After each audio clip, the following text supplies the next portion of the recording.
Good afternoon, members. I call Committee of the Whole on Bill 29, Environmental Management Amendment Act. Shall Clause 3 as amended pass? Oh, okay. I was like, all right, now we're talking. All right. Member for Kelowna Mission. Thank you so much, Chair. In 91.82 subsection 2, it states that a director may order a responsible person to prepare and submit a decommissioning and closure plan for a specified facility in the circumstances described under subsection 1. In what instance would they not? And why is this not just a requirement for the director?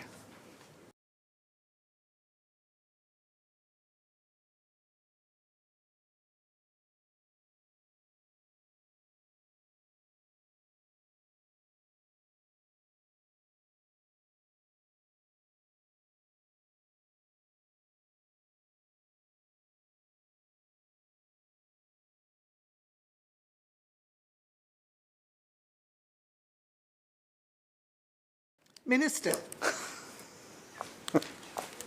Thank you, Chair. I think I answered this question already, but if, and I used an example of low-risk operations. I used the example of agriculture, but I'm wondering if the minister wants, or the member wants, not yet. I'm wondering if the member has something more specific that she is trying to find out. Member. Thank you so much, Chair. And thanks, Minister, for asking for the clarification. I think what we're trying to ascertain is that sort of fair process and to eliminate as much subjectivity as we can out of the legislation as possible to make sure that everyone is kind of eyes wide open and understands what's required of them. So in this particular clause, they may do it, they may not do it, feels a little bit more obtuse or vague than maybe what was intended. Just looking for clarification.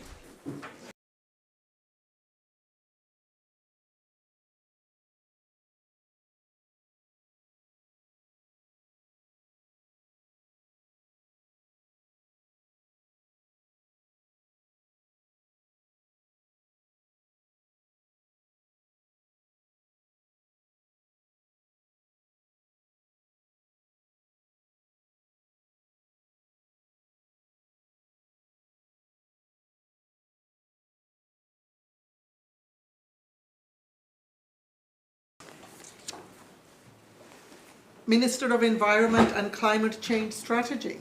Thank you, Chair.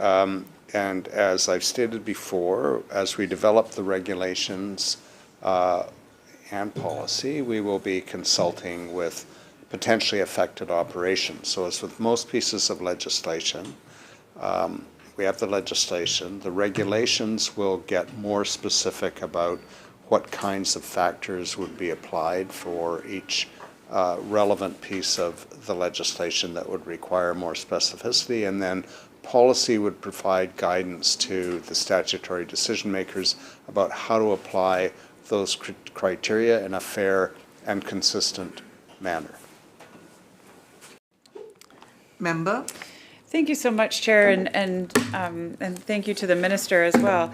And I understand what the Minister is saying, but in that 98.811 clause, it does have already in it subject to the regulations. So why wouldn't it just state a director will, subject to the regulations, order a responsible person rather than a director may, allowing for a director to, I guess, choose rather than will apply the regulations in due course.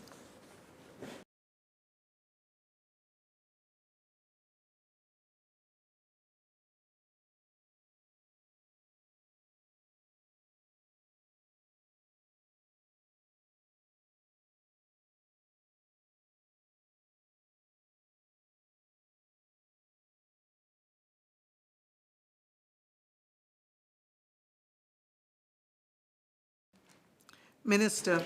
Thank you, Chair. And I think we're, well, I may be wrong, but I think we're saying the same thing. The the legislation says, subject to the regulations, the director may, and that is because the regulations and subsequently the policy on how to apply the criteria in the regulations, all of which will be subject to consultation, and all of which will be guided by principles of administrative fairness, which are important both for administrative fairness and to ensure that decisions that are made withstand any judicial review or scrutiny.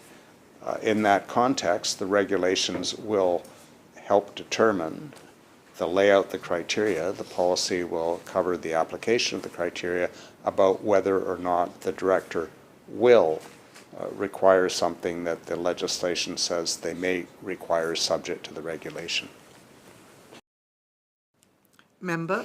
So do I understand correctly that in all circumstances where the director is regulated to do so, the director will apply the regulations and order a responsible person to prepare and submit a decommissioning and closure plan?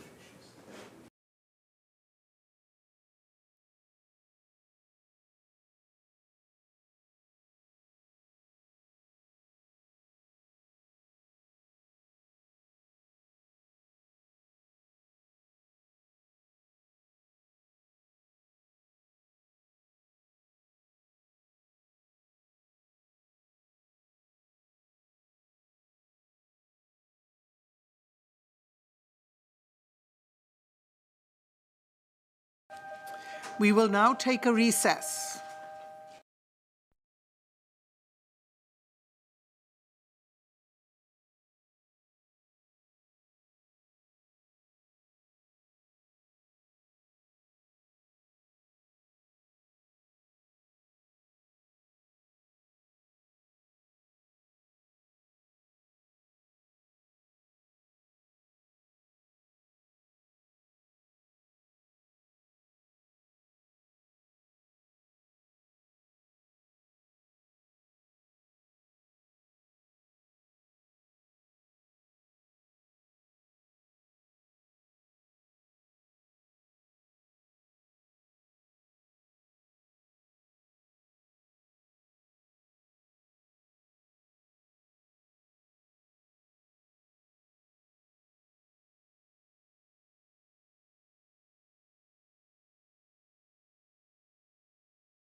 Bill 29, Environmental Management Amendment Act. We are at clause 3 as amended. Shall it pass? Oh, yeah, we were in the middle of a question having been asked and an answer being developed.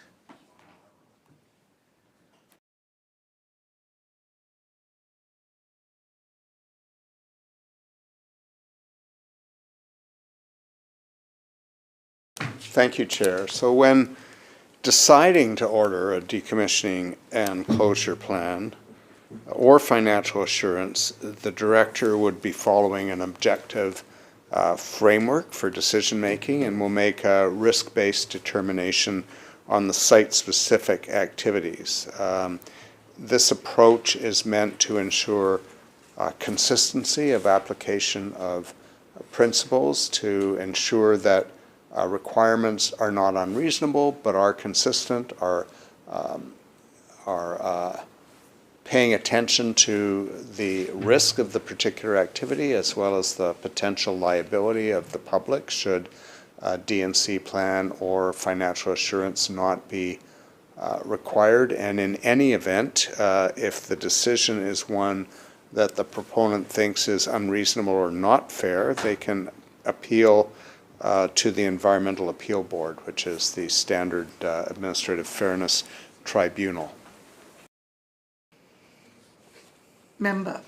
Thank you so much, Chair, and thank you to the Minister for that very complete answer, because that would, you anticipated my next question, which was perfect. How would one appeal? So that's perfect. My next question is on when a decommissioning and closure plan must be prepared and submitted by. Is there a specified time frame that is given? And what kind of timeframes or time periods does the Minister envision for facilities that were used for differing scales of industrial or commercial use?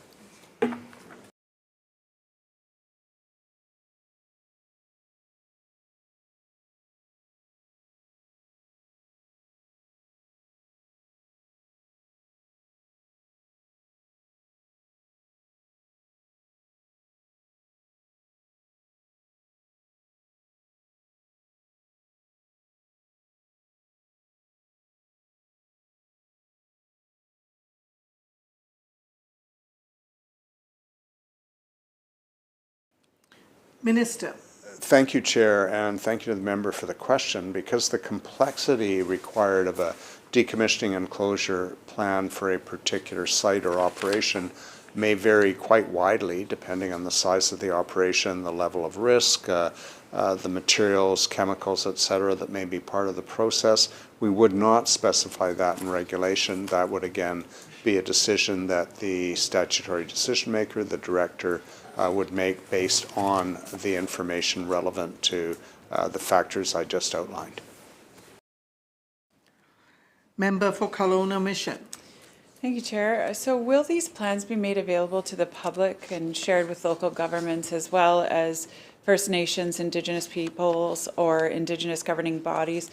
And if so, what requirements are there for information sharing?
Minister.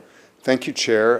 With respect to First Nations, they would need to be consulted on the development of the decommissioning and closure plan in the first place. So that answers that part of the question. With respect to general public access to the decommissioning and closure plan, I expect we would post that on a ministry website for easy public access. We may include a provision for exclusion of pieces of information if there was something sensitive about them with respect to commercial interests or trade, but to be honest, it's hard for me to imagine what that would be, but we have to allow for the possibility. Member. Understanding that the Indigenous nations would be consulted, would they also not then have access to the full plan?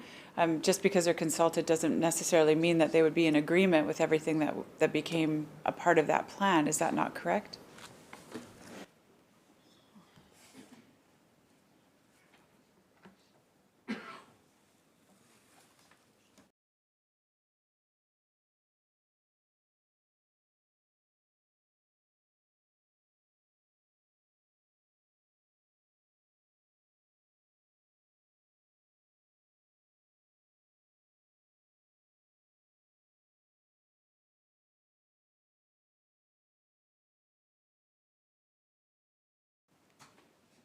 Minister.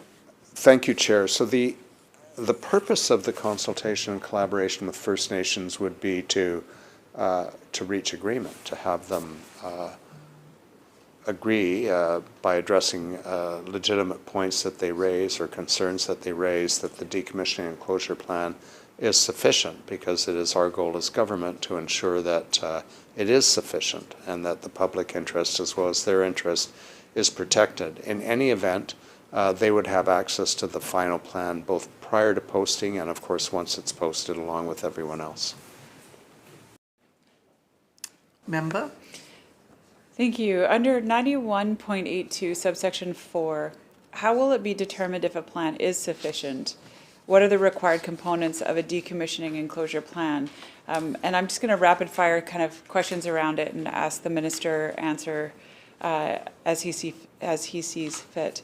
So will there be inspections or an evaluation process? If so, is there an appeals process? And if the responsible person has had a qualified professional prepare such a plan, are they able to challenge the director if there is disagreement over the sufficiency of the plan?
Minister.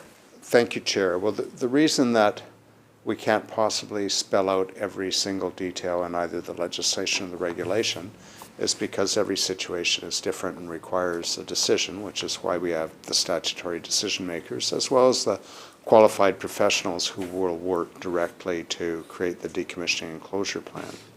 The if the director had questions about the plan submitted or signed off by a qualified professional, they would engage with them to clarify any questions. If the qualified professional believed that the director was requiring something not necessary, they would undoubtedly have a back and forth about that.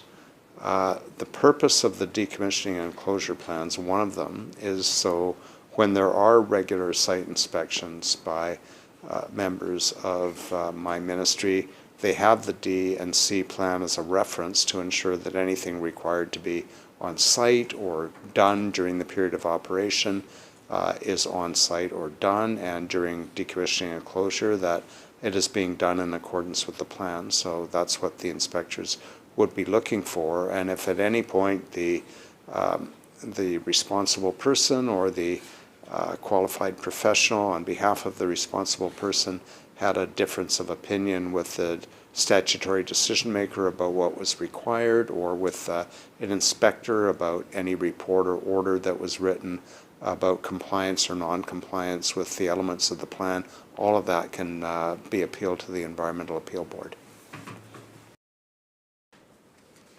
Member? Thank you, Chair. Could the minister explain the intent behind 9182 subsection 5?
Thank you, Chair. The purpose of sub 5 is simply to ensure that we minimize the risk of harm to the environment, and in the context that a decommissioning and closure plan are being prepared in any event to ensure that it is a fulsome plan and not in any way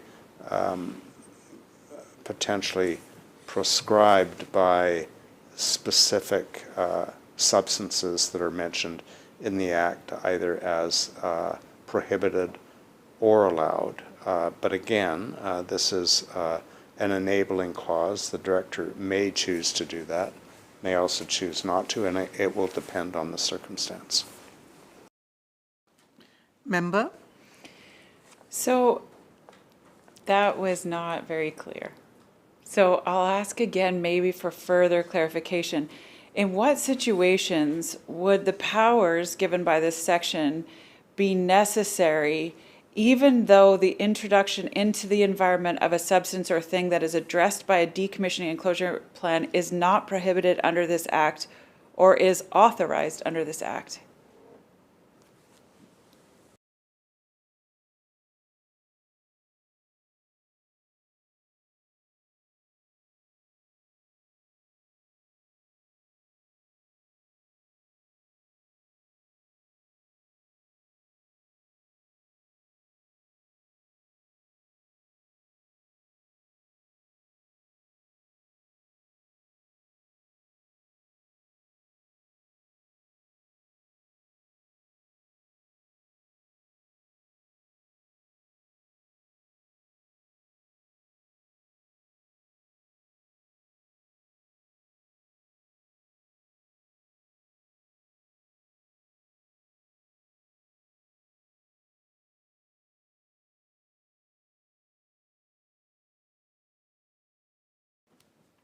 Minister.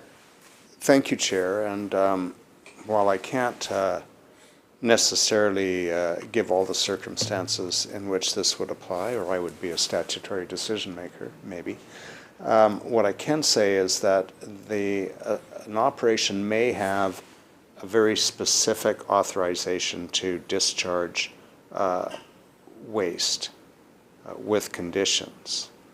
But that is different than when the site is being wrapped up under a decommissioning and closure plan. And in that instance, there may be chemicals or other substances on site that need to be addressed by the decommissioning and closure plan as part of site wrap-up that did not have a permit for discharge because it was not the intent to discharge them, but they may in fact be stored on site, which is exactly what's happening with NuCell. Member. So understanding that we're just using this as an example, but just to further clarify, so the chemicals that NuCell had stored is not prohibited under this act. Is that, am I understanding that correctly?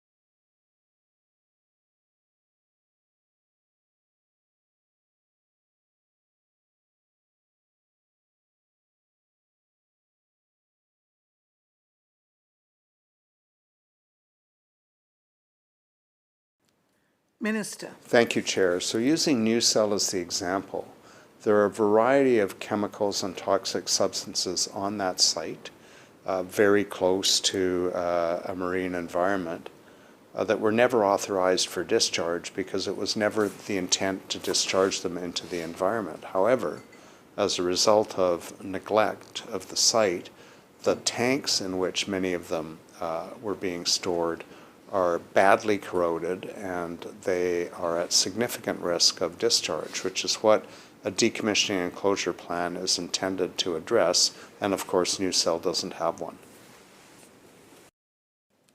Member. So those chemicals were prohibited under the act?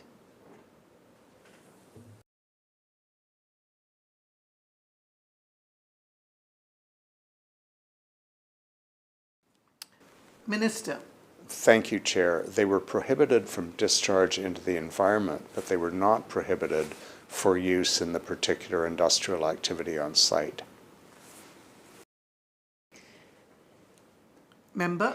Thank you. And you know, I'm not trying to be too detailed. What I am trying to assert or understand is just to make sure that we don't have the possibility of scope creep, that we don't have you know, a director that goes on and suddenly all of a sudden the decommissioning and closure plan is you know, much larger, much more extensive than what is required underneath the regulations. And again, I'll harken back to just that fair and equitable application of the legislation and understanding that a lot is being left to regulation, that this is an enabling act.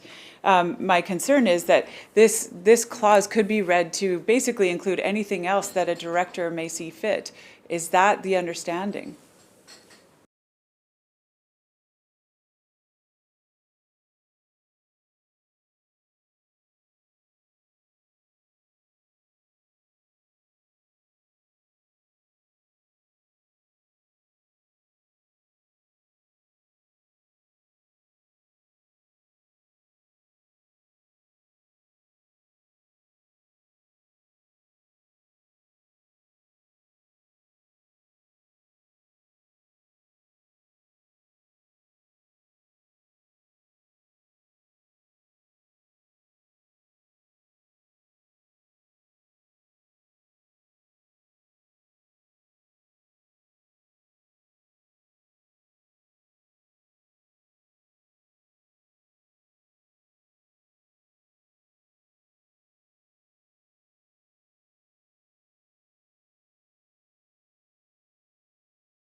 Minister. Thank you, Chair. So the purpose of the Environmental Management Act is to prevent discharge of pollutants into the environment through legislation and regulation. The purpose of Bill 29 is to ensure that decommissioning and closure plans will be in place where the risk is high enough to warrant them, and that appropriate bonding takes place to ensure that they're either implemented or government's in a position to implement them if the owner defaults. What would prevent scope creep, as the member has characterized it, or a director acting capriciously or in some way that is not consistent with regulation and policy, or evenly applied, even application of the regulations and policy across multiple operators, would be appeal to the Environmental Appeal Board, and that system works.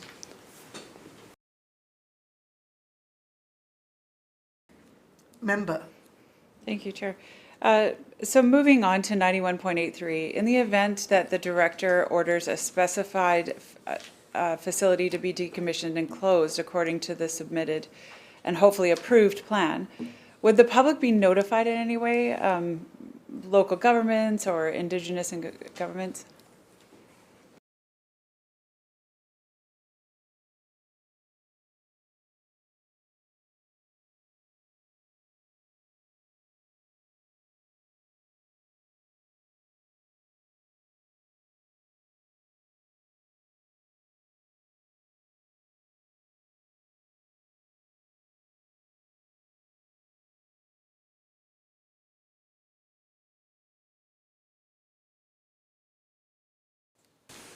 Minister.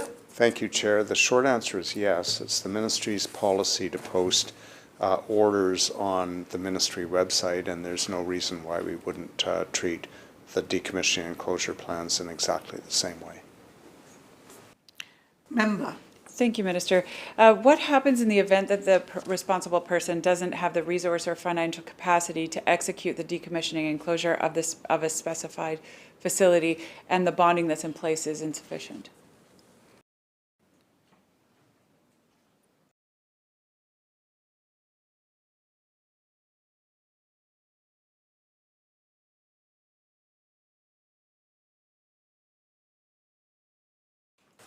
Minister. Thank you, Chair. Government would ensure that the work was carried out to prevent discharge of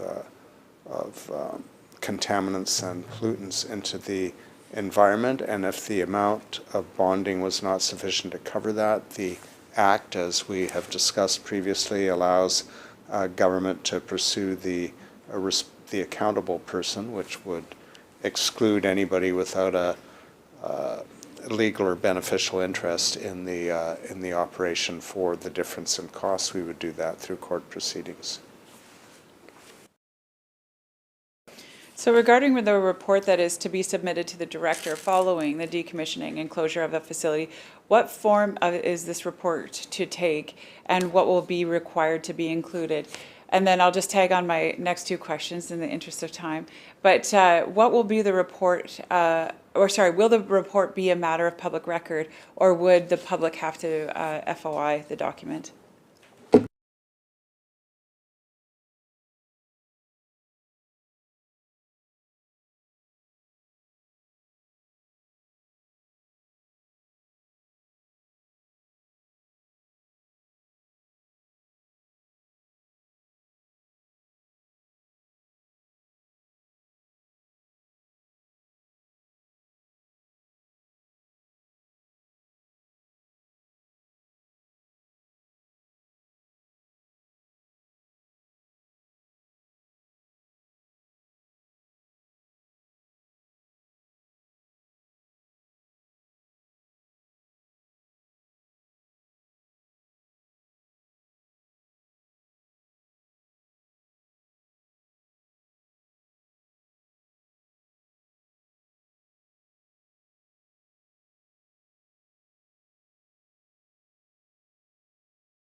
Minister. Thank you, Chair. So the regulation will describe and outline the general parameters of such a report, the kinds of things that should be included or could be included. The director will tailor the requirement to the specifics of the operation because they'll all be a bit different, but in accordance with the requirements of the regulation, and all of this will be publicly posted on the ministry website and will not require an FOI. Member. Fantastic news. 91.84, states that a director may require security under this clause. How, can the minister explain in what situations a security will be provided versus when it may not be? And how will this provision be applied in a fair, even, and impartial manner?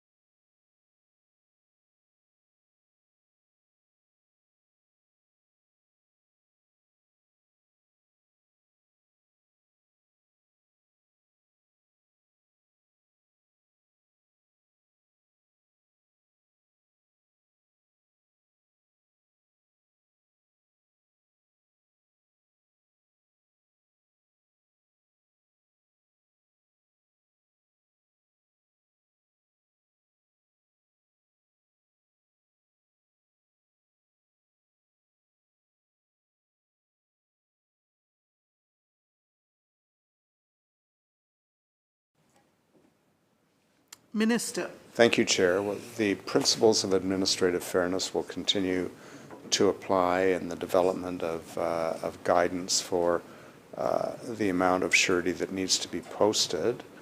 The principles of the surety will be that we want to ensure that that it's applied in a fair and consistent manner, that it protects the public from any residual liability that can be foreseen in the costs of decommissioning and closure, and that we maintain competitiveness by, while ensuring that to the extent that we're able to determine the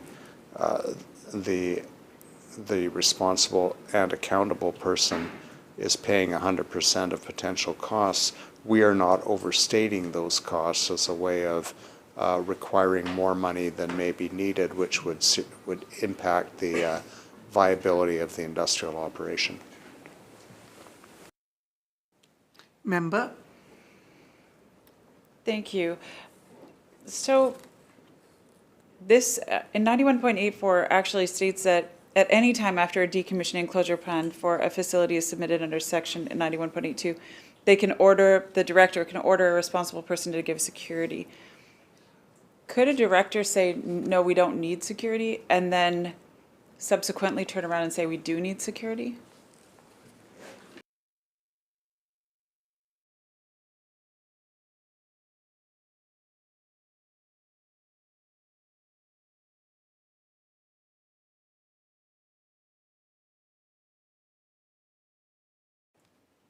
Minister. Thank you, Chair. Potentially that scenario could take place, but if it did, it would be based on new information or new assessments of risk than what was available to the decision maker in the first place. Member.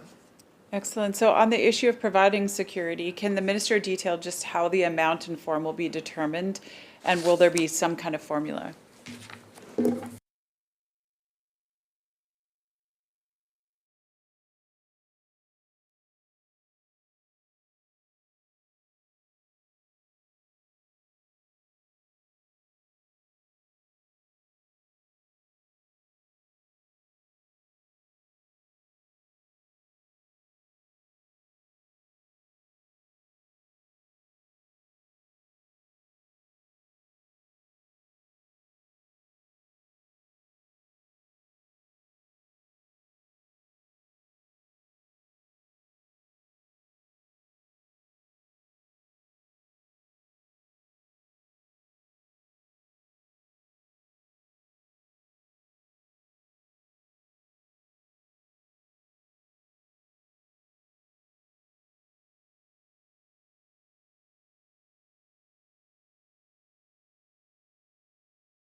Minister.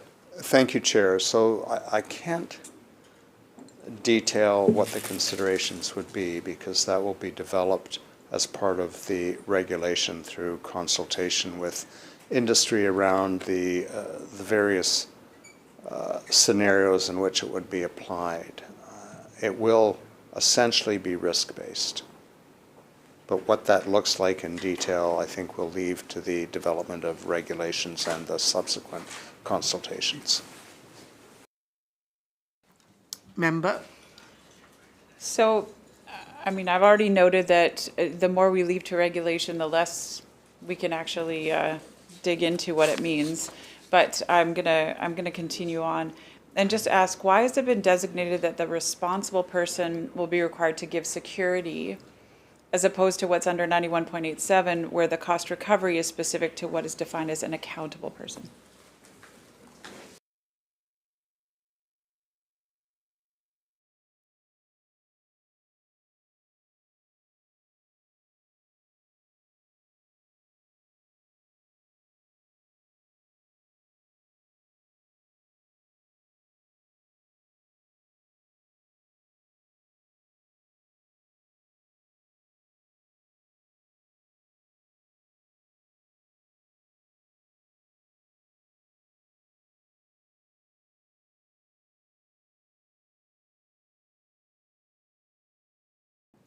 Minister of Environment and Climate Change Strategy.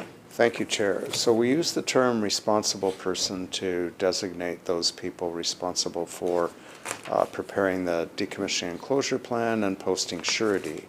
The term accountable person is intended to be used in situations where the bonding is insufficient or something else has happened that has raised costs and government has to pursue some person or entity for those costs, and that's why we use the term accountable in that situation. Member for Kelowna Mission. So if a person leaves the ownership structure or management and then is otherwise no longer a responsible person, would the security then be returned to them and a new one sought?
Minister. Thank you, Chair. I don't think government has any interest in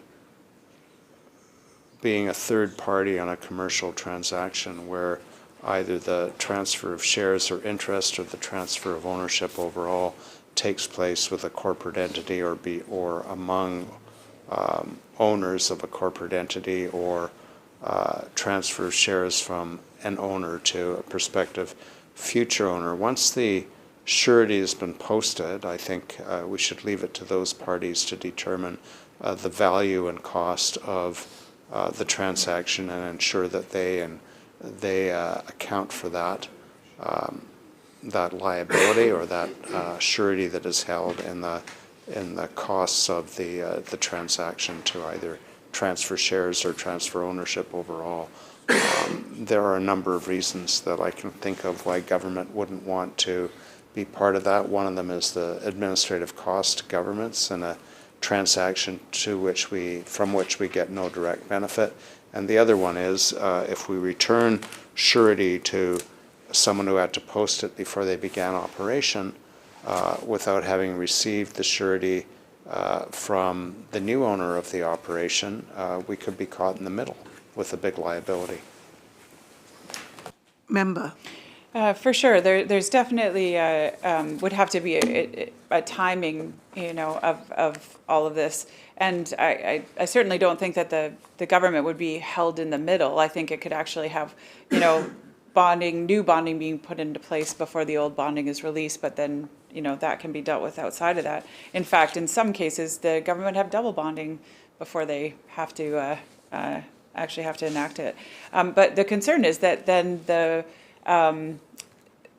responsible person that has the bonding put up could that not be somewhat onerous to having a transaction actually take place? And if we're talking about 40, 60, 80-year, industry, would that not then actually be a disadvantage? And furthermore, I'll just go to the logical conclusion, the accountable person that actually enacts the decommissioning and closure plan with the liability or with the bonding in place, could they not be responsible for much larger amounts than what's actually put in place?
Minister. Thank you, Chair. So one of the mechanisms, to the member's question, one of the mechanisms in the Act and in the decommissioning and closure plans created under the Act would be for commitments of regular work and remediation during the time of operation, which would lessen the overall costs of decommissioning and closure at the end of life, and therefore lessen the amount of assurance that needs to be put up. And again, as I mentioned earlier, inspections would determine if those conditions in the D&C plan were being met, and if they weren't, we would take appropriate action.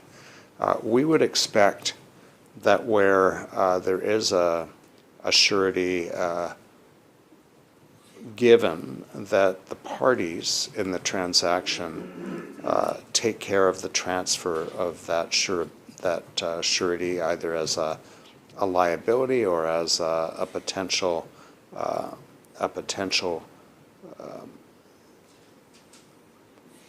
asset of return should the D&C plan be implemented fully by the owner. In the case where there is an irrevocable line of credit or something else that can't legally be transferred, then in that situation we would probably look at a system where the new owner provided a replacement irrevocable letter of credit and then return or release the first one.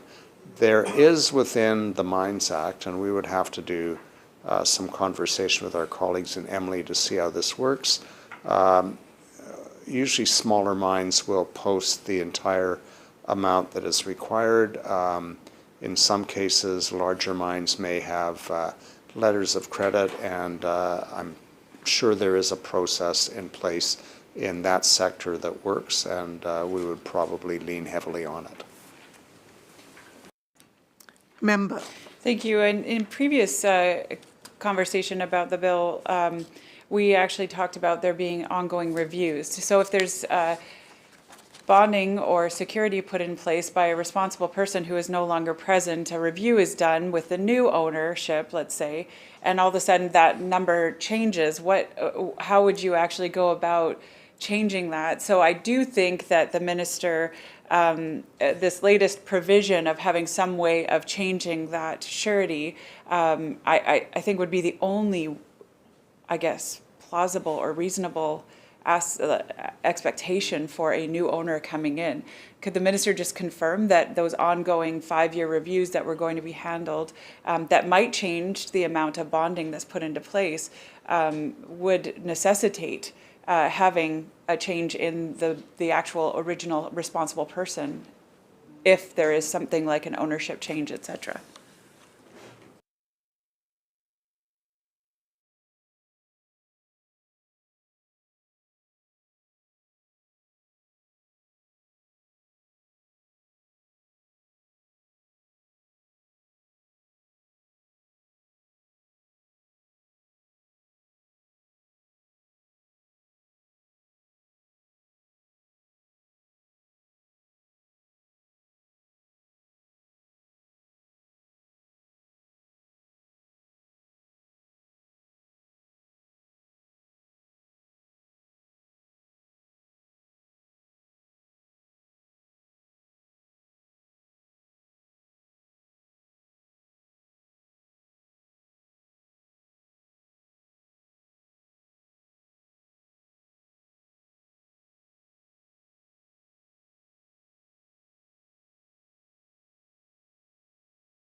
Minister. Thank you, Chair. So when we engage on regulation, we'll determine the appropriate time frame for periodic reviews of decommissioning and closure plans. And at the time we do that, we would also review the amount of surety or bonding that was required to implement that plan, whether it was the same plan or an amended plan. I would say whether it's the old owner or a new owner, if additional surety or bonding is required, it is the same impact on the operator, whether they are old or new. If it's a new owner, we would require the new owner to post the additional bonding or surety. And if the concern, I'm not sure the member is asking this, but if it saves another question, I'll answer it anyway. If the concern of the member is that it might not be fair to the new owner to all of a sudden be subject to a review that requires further bonding, I think knowing what the legislation requirements are and taking that into account are all part of the due diligence that I would expect a prospective purchaser to apply in their negotiations for a price. Member.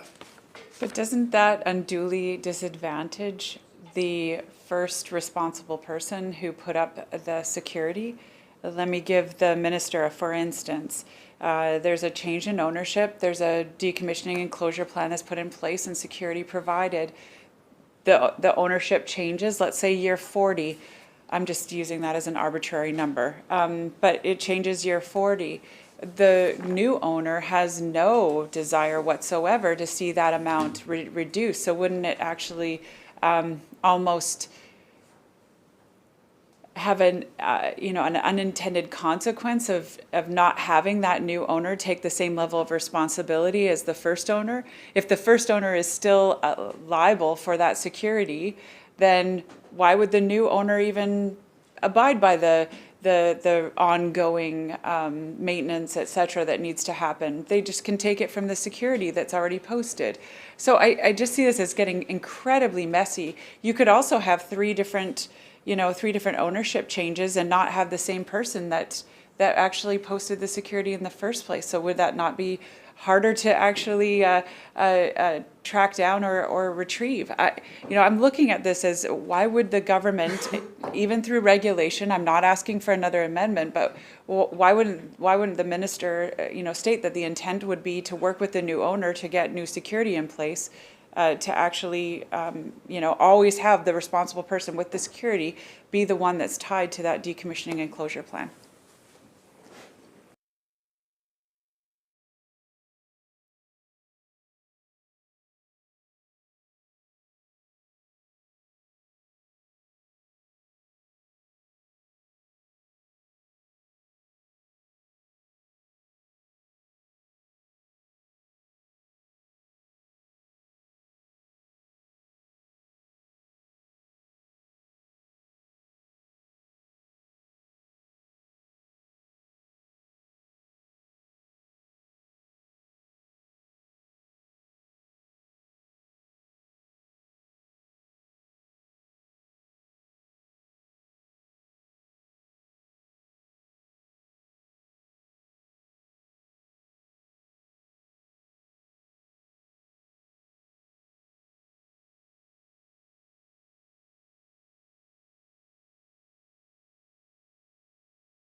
Minister.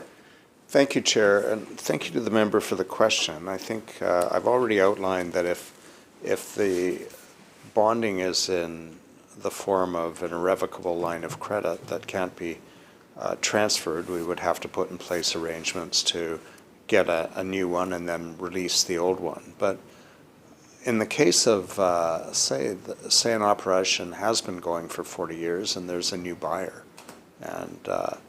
and there is in fact bonding and a surety in the form of cash, plus a system of ongoing remediation that's required by the decommissioning and closure plan, I would expect that in a commercial transaction, that surety, if the owner, the current owner, and the new owner assume that they are meeting the requirements of the decommissioning and closure plan and will continue to meet them, that surety is an asset that the seller would want to be compensated for in the commercial transaction. And the job of lawyers and accountants associated with supplying the information necessary for the commercial transaction to take place, or the share offering to be considered, would factor all of that in. And if they didn't, that's why they have malpractice insurance. Member. So would it be safe to say that having this type of security in place will inflate the value of any sale or purchase moving forward?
Minister. Thank you, Chair. So I'm operating from the premise that the public, nations, First Nations, and investment banks have an expectation that industrial operations are cleaning up as they go and are putting in place the resources and the plans to clean up any externalities that result from their operation, rather than putting the cost of those externalities on the public, or making the payment for cleaning up those externalities a subject of messy lawsuits. So I think there is that expectation in the investment community. I would not characterize the requirement to compensate for a held asset in the form of surety when you're buying an operation to be inflating the cost, because if this was a brand new operation that a potential buyer was starting up, they'd be required to post that surety themselves. This will be the new cost of doing business in British Columbia, i.e. paying for, ensuring that funding is in place to pay for the cleanup of any externalities if the proponent or the operator does not do so themselves on both an ongoing and end-of-life operation. And if they do what they say they're going to do and are required to do, they will get that money back. Member for Kelowna Mission. So I agree with the minister that there is an expectation. There is absolutely an expectation from industry, from from the private sector, from the various associations and investors, that we do run in a way that stewards our environment properly. This bill is basically, I guess, as the minister, in the minister's words, is the new cost of doing business in BC, which is we're going to pay for it twice. We have to put a surety in place, and the minister has already articulated it could be in the form of an irrevocable letter of credit or cash. Well, I'll tell you, the investors and investment banks and financiers, etc., those two are the same. They're one and the same. Whether it's cash or whether it's a letter of credit, they're equal, treated as equal in the eyes of a financial institution. So either way, you have that money in place. That is supposed to be sufficient for that decommissioning and closure plan. But any good company is also going to pay for the decommissioning and closure plan to occur, which means that your money is being held up while you are paying for that closure. So yes, you are paying for it twice. The minister is absolutely correct in that you get that money back, but you have paid for it in advance, as it were, as a surety that it will be done. So if those transactions are to occur and not have that paid for by the new by the new entity, then they have to compensate the original responsible person for that amount, which then leads it to having to pay for it twice, and will escalate the value of all of these, fairly large institutional industry facilities. So my question to the minister again is can you give assurance that there will be a mechanism within regulation that allows for that surety or that security to be transferred to a new owner?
Minister. Thank you, Chair. I think I was pretty clear. I don't think the government has to put in place a mechanism. If the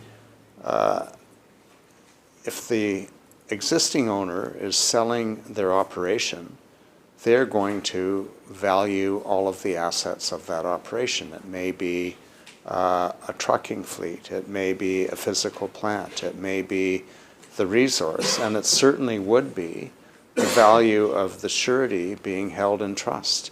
And if that is a surety that can be transferred, they would get their money back as part of the sale by ensuring that it is properly valued as an asset. And that is quite appropriate.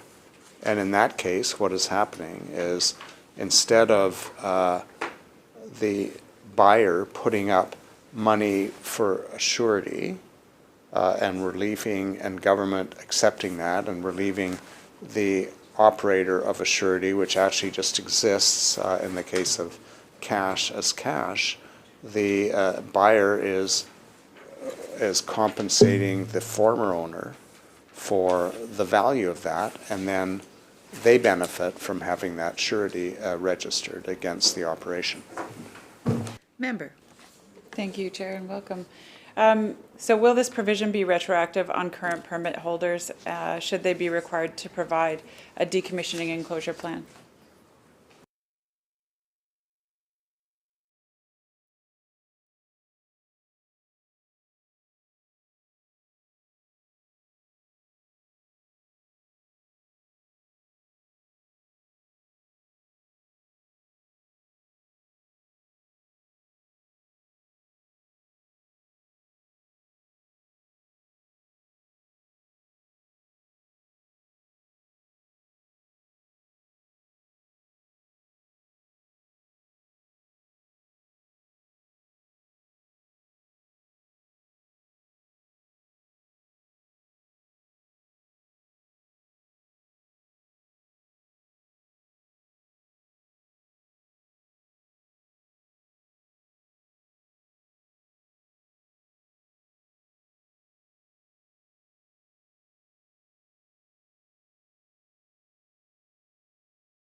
Minister. Thank you, Chair. So this act, once this bill, amendment bill, once it becomes part of the Environmental Management Act, will apply to existing, i.e. in operations as well as new operations. The regulations will be developed in consultation with all industry to determine how it is. I would say that in our consultations with industry, the need for this was understood. It was well received, and they are looking forward to engaging with us on the regulations to ensure that they are applied consistently, fairly, and with respect for the individual circumstances of each operation. Member. In the case where a security was not required, the minister and I had canvassed a particular case already, and let's say that particular facility was sold. Would the risk increase with a new owner? Could one assume that they would need to then put security in place if it underwent new ownership?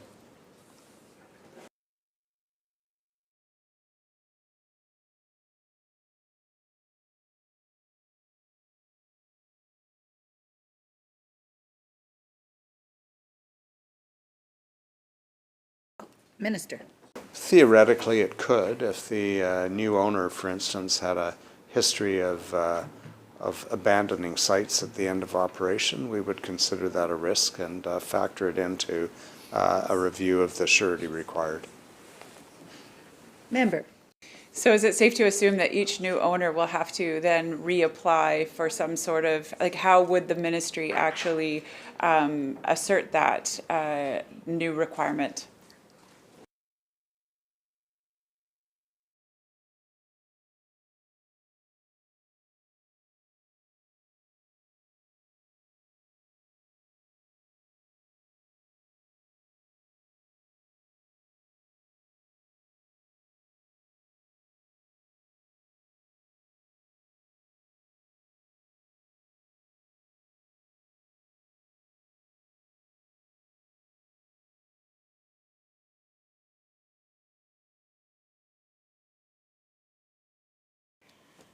Minister. Thank you, Chair. So the regulation will determine the period of time between reviews and the circumstances in which a review might be required.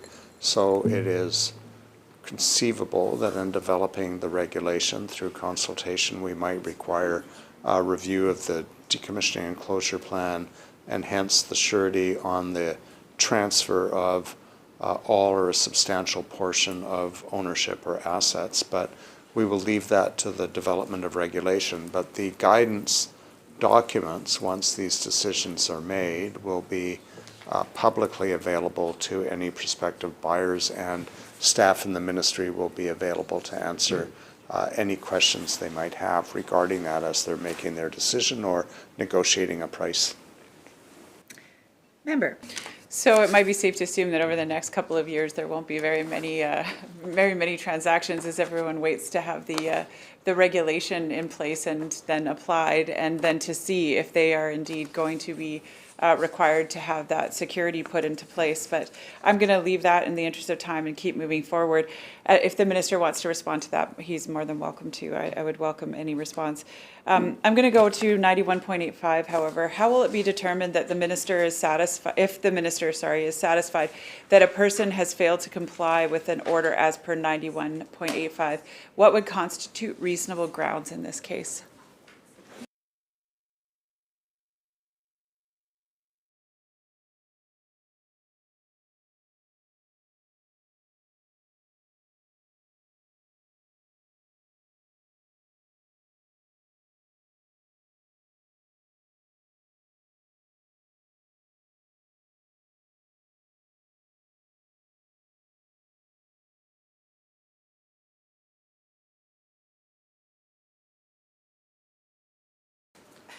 Minister. Thank you, Chair. So in response to the unanswerable question that the member for Kelowna Mission put forth, I would not make that assumption. I think responsible operators will assume that they understand the nature of the decommissioning and closure plan and the nature of their reputation. If, however, the prospective owner was, say, the previous owner of NewCell,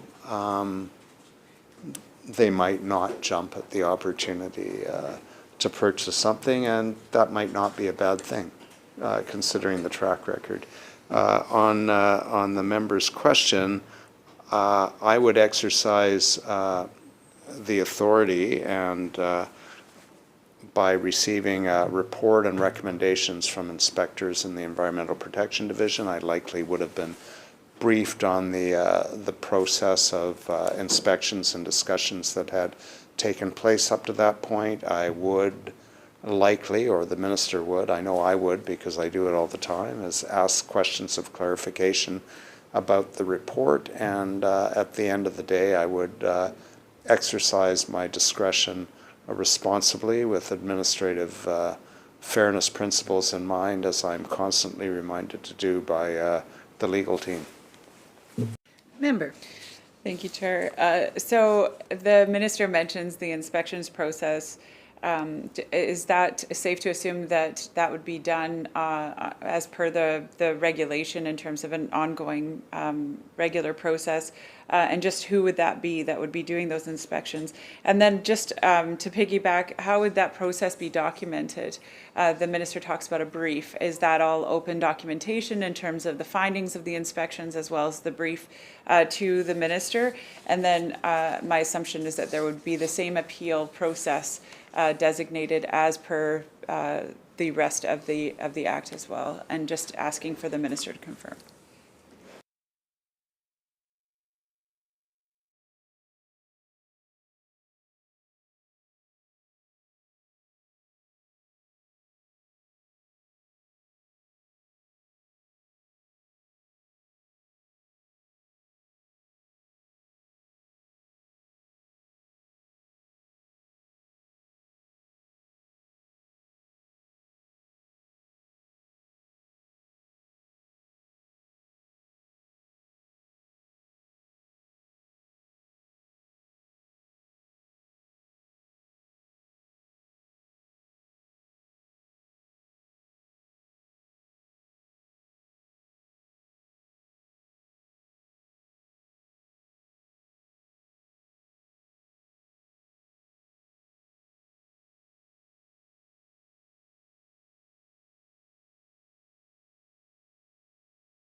Minister. Thank you, Chair. The inspections would be regular. The frequency of them would likely be determined by the assessment of risk of the operation. If, however, there were specific concerns raised or reports made about activity that was considered questionable or had the potential to result in adverse impact on the environment, we would inspect in all likelihood in that case. The inspection would be carried out by compliance officers of the compliance branch of the Environmental Protection Division. All of their inspection reports are publicly posted, as are any documentation around escalating compliance, whether that is a warning letter, a repeated warning letter, an administrative penalty, etc. In terms of the material that I would use under 91.85 to make a decision, anything that grew out of an inspection report would obviously have been posted.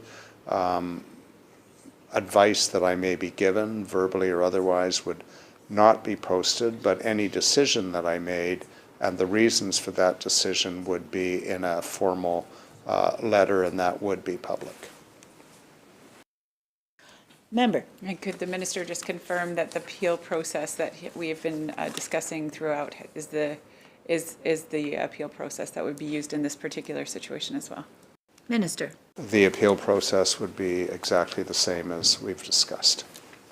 Member. Perfection. So under 91.86, what will the criteria be for determining a facility as an abandoned one?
Minister. Thank you, Chair. I think in its simplest form, abandoned would cover an operation that has ceased to operate and where the owners or their agents have ceased to exercise care and custody of the site. But the reason that we want to further define it in regulation is to ensure that we cover any nuances or eventualities that may also require us to determine a facility to be abandoned. For instance, on closure or ceasing of operation, we require a series of reports to government, and if we're simply not receiving those reports and there is no response to government requests or government communication, that might lead us to consider it abandoned. Member. Could the minister describe what types of notice will be provided and to whom?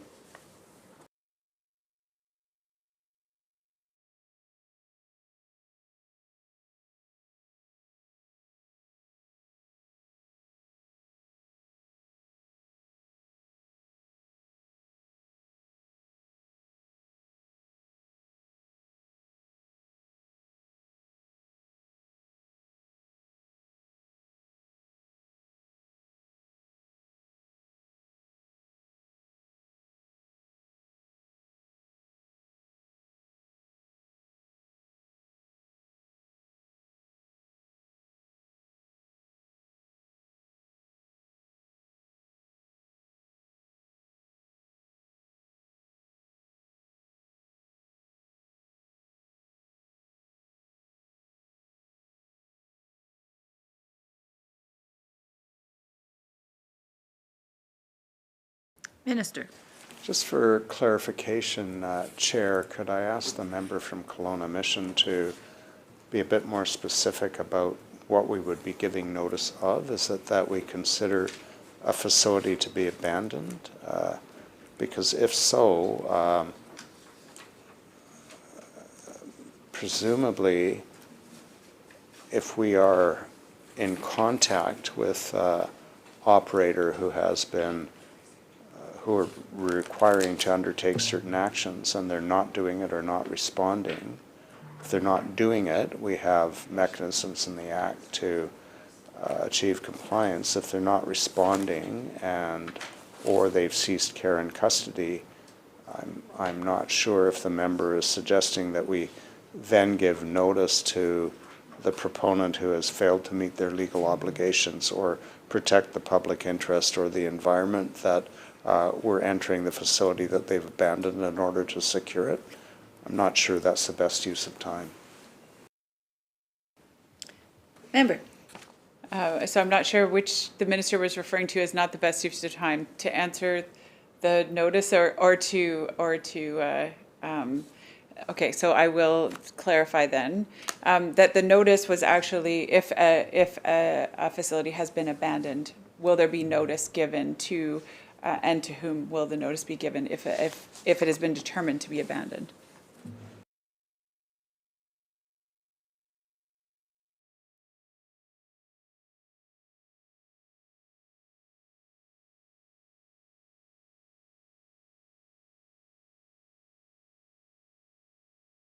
Minister.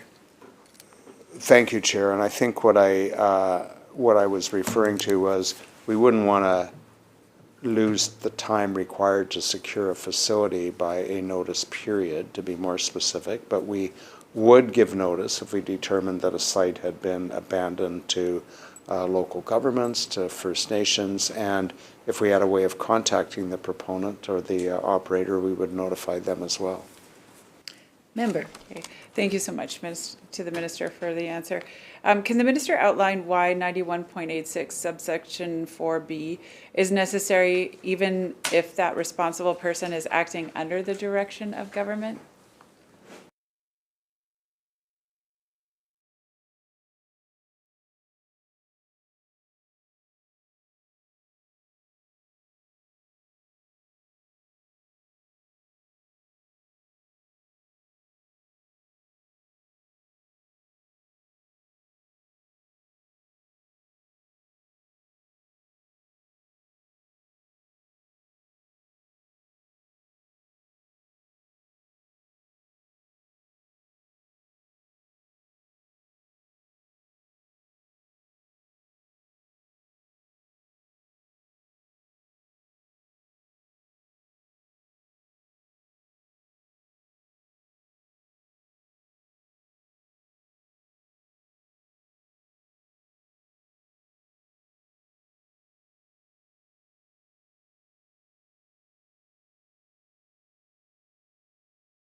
Minister. Thank you, Chair. If I understand the member's question correctly, and it was to do with 91.864B, it's because the responsible person is in fact the accountable person.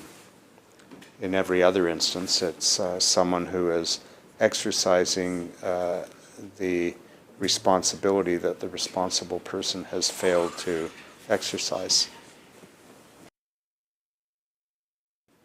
Member. Okay, so I don't know if that answer completely satisfied, because this is talking about the legal proceedings for damages, lies or may be commenced or maintained against the government and employee government, or sorry, no legal against the government, employee government, or a person, unless that doesn't apply to the responsible person, whether or not the responsible person is acting under the direction of the government. So legal proceedings could come against a responsible person even if they were acting under the direction of the government. Would the government not be responsible for any direction given to the responsible person?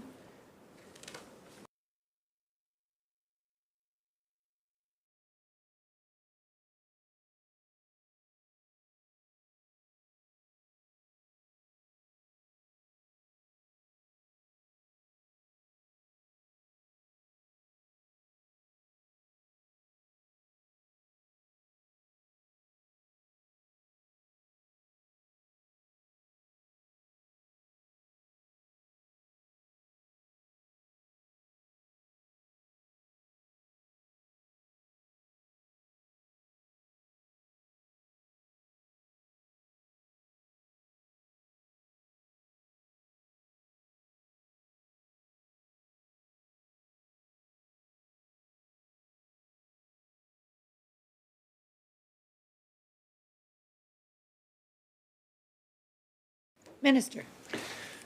Thank you, Chair. I think for the member, the context is important here. We're talking about a 9186, an abandoned facility.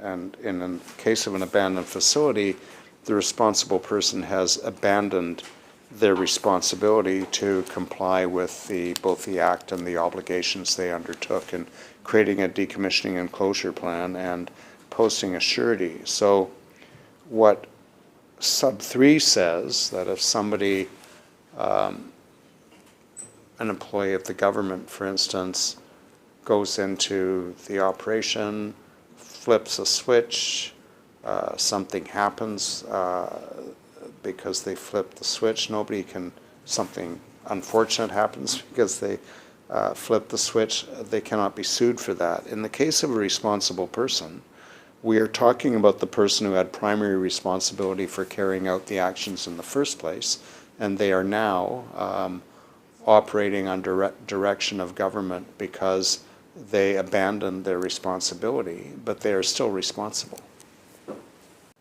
Member. But this is holding them responsible for actions. So they're acting on behalf of or under the direction of the government. So how would they, and I'll use the minister's example, what if the responsible person was told by the government to flip the switch and then something bad happened? So why if a government employee does it and flips the switch, then nothing bad happens. But if a responsible person, now suddenly we have someone that's liable for it.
Minister.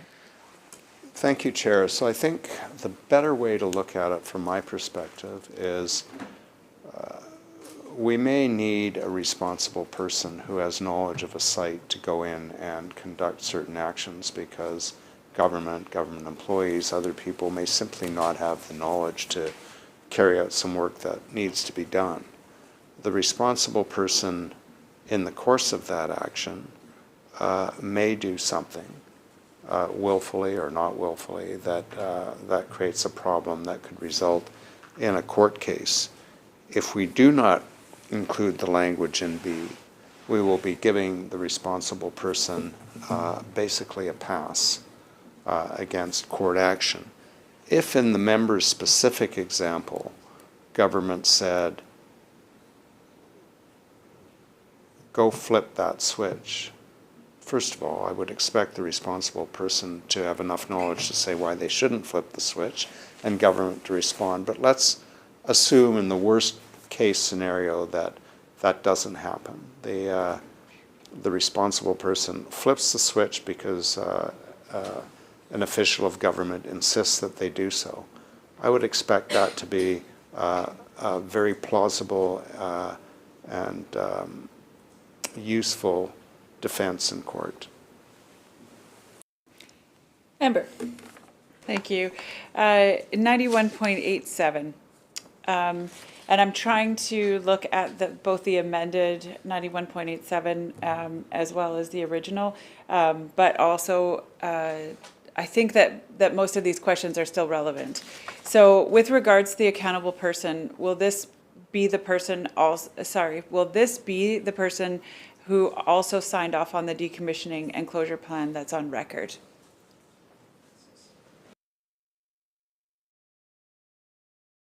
Minister. Maybe, but not necessarily so. Member.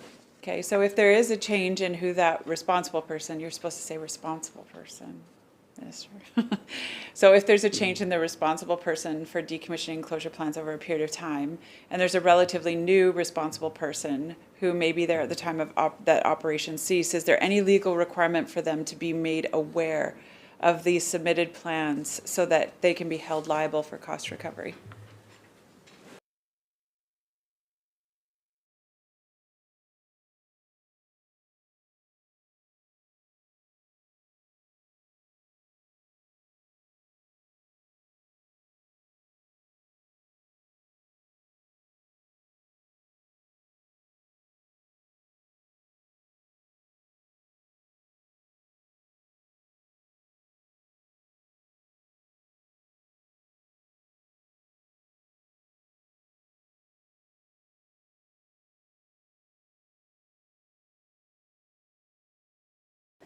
Minister.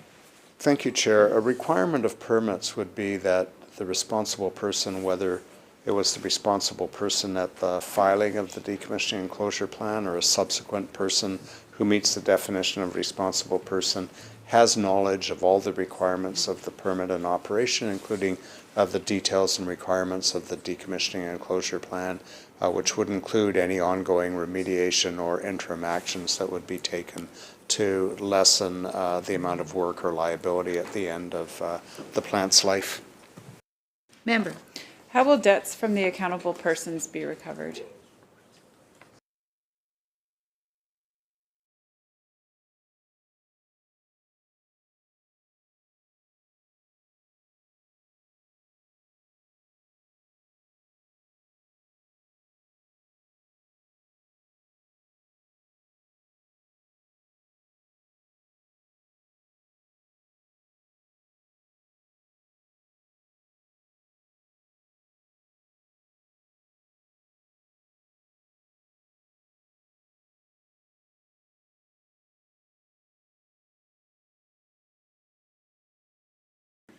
Minister. Thank you, Chair. The bill has provisions that allow government to pursue payment in court. Member. Does the bill actually allow the government to pursue outside of Canadian jurisdiction?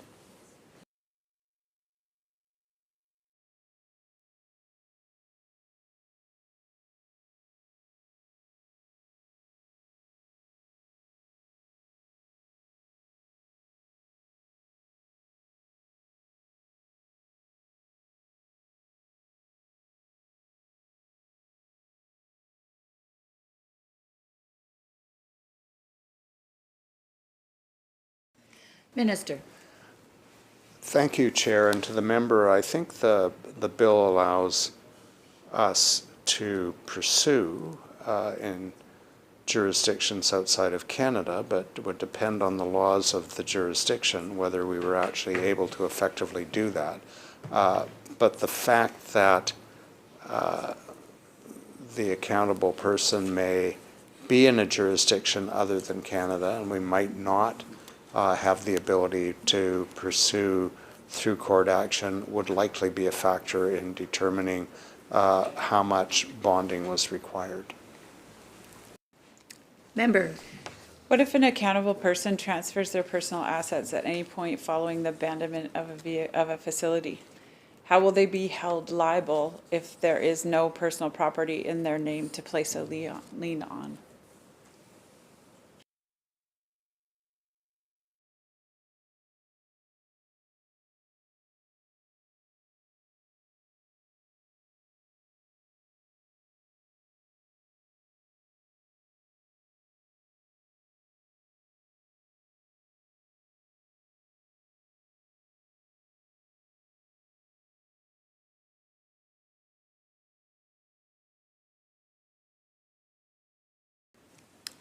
Minister. Thank you, Chair. That's an important question, and while I can't give a precise answer to what will ultimately be in regulation, that is exactly the kind of discussion we're having with the Ministry of Finance and the Attorney General with respect to what kind of provision should go into the regulation to safeguard the public interest against eventualities like that.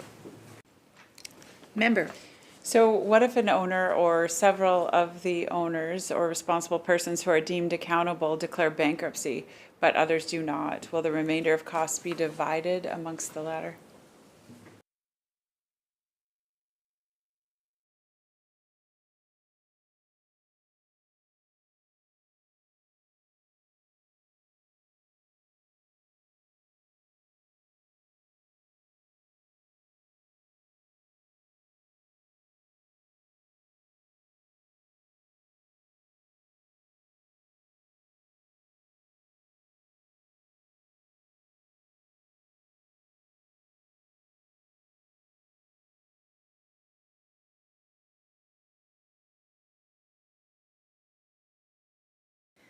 Minister.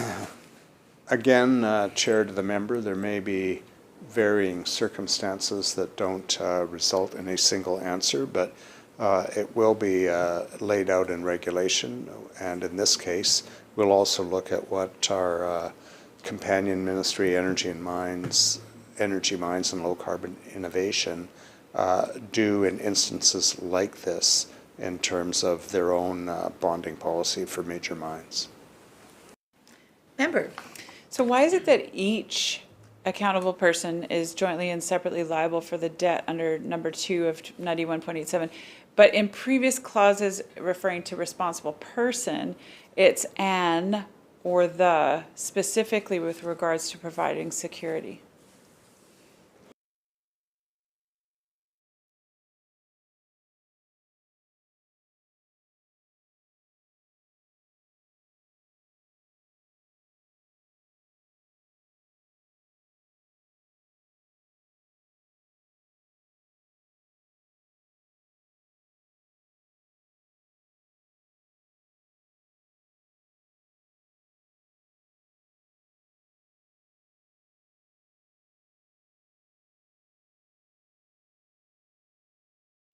Minister. Thank you, Chair. In the case of responsible person, responsible for the decommissioning and closure plan and the posting of the surety, it's prospective and it's sufficient to allow the responsible persons to determine how they're going to do that themselves. In the case of an accountable person, we are talking about an after-the-fact responsibility and accountability for covering any difference in decommissioning and closure costs between the surety and actuality, and saying jointly or severally gives government a full range of options to recover costs.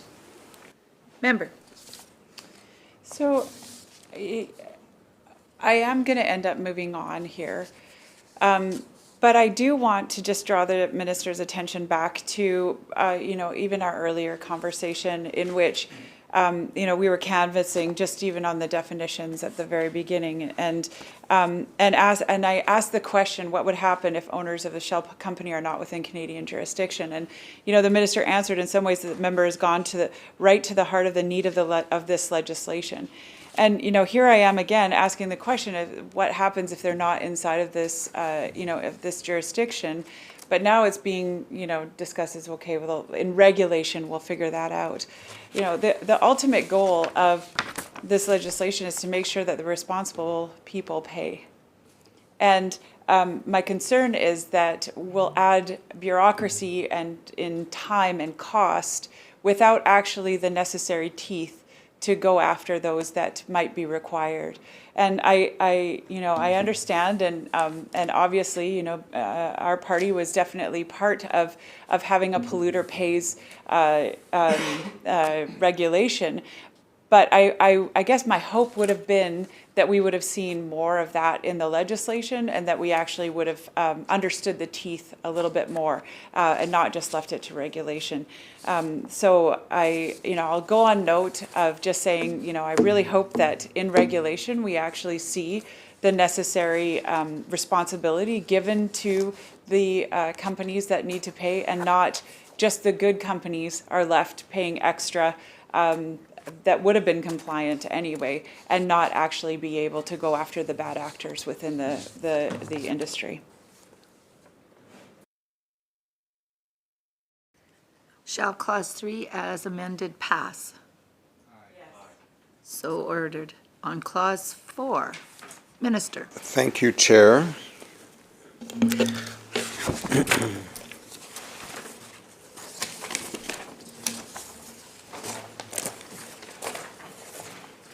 Okay, bear with me for a moment.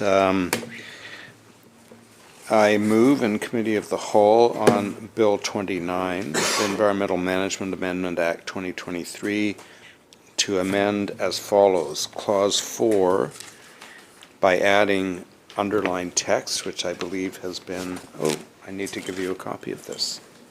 I thought I already had given you a copy of this. You have copies?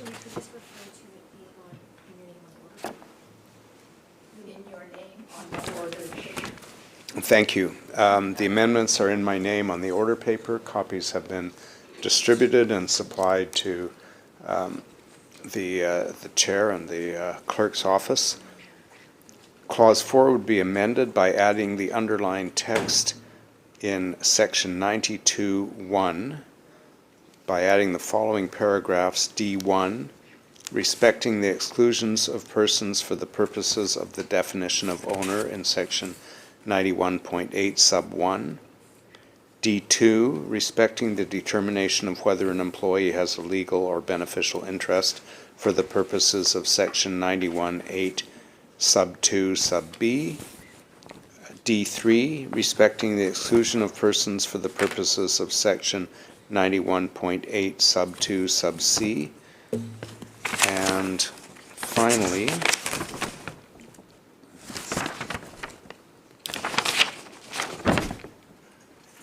in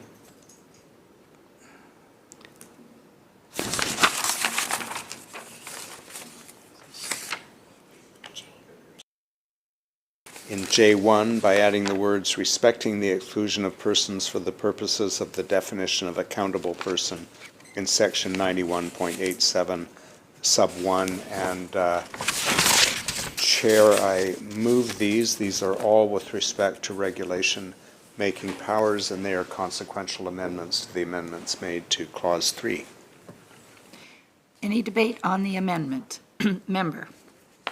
Thank you, Chair. And again, I'm just going to acknowledge the minister in just appreciation and gratitude. I really appreciate his determination to get this legislation right, and I wanted to publicly commend his openness in submitting this amendment in response, and this one and the previous one, in response to our debate and the concerns that I had raised previously. So just want to commend that, and then I do have some questions on this actual amendment. Go ahead, member.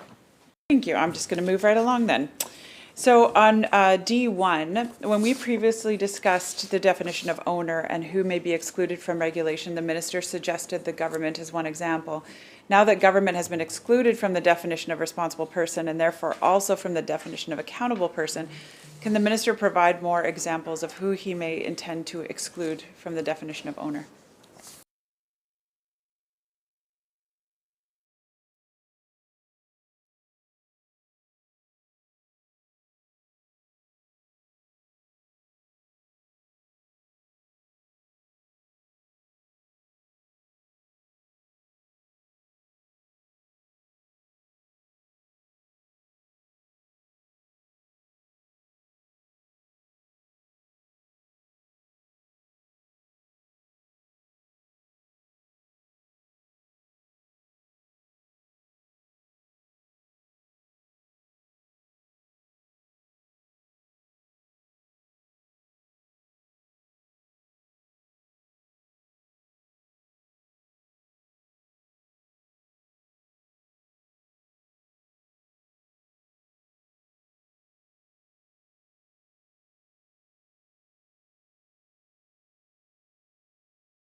Minister. Thank you, Chair.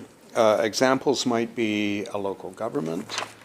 Another example might be people who might be caught by a broad definition, but don't have a substantial enough interest or control to warrant the imposition of requirements.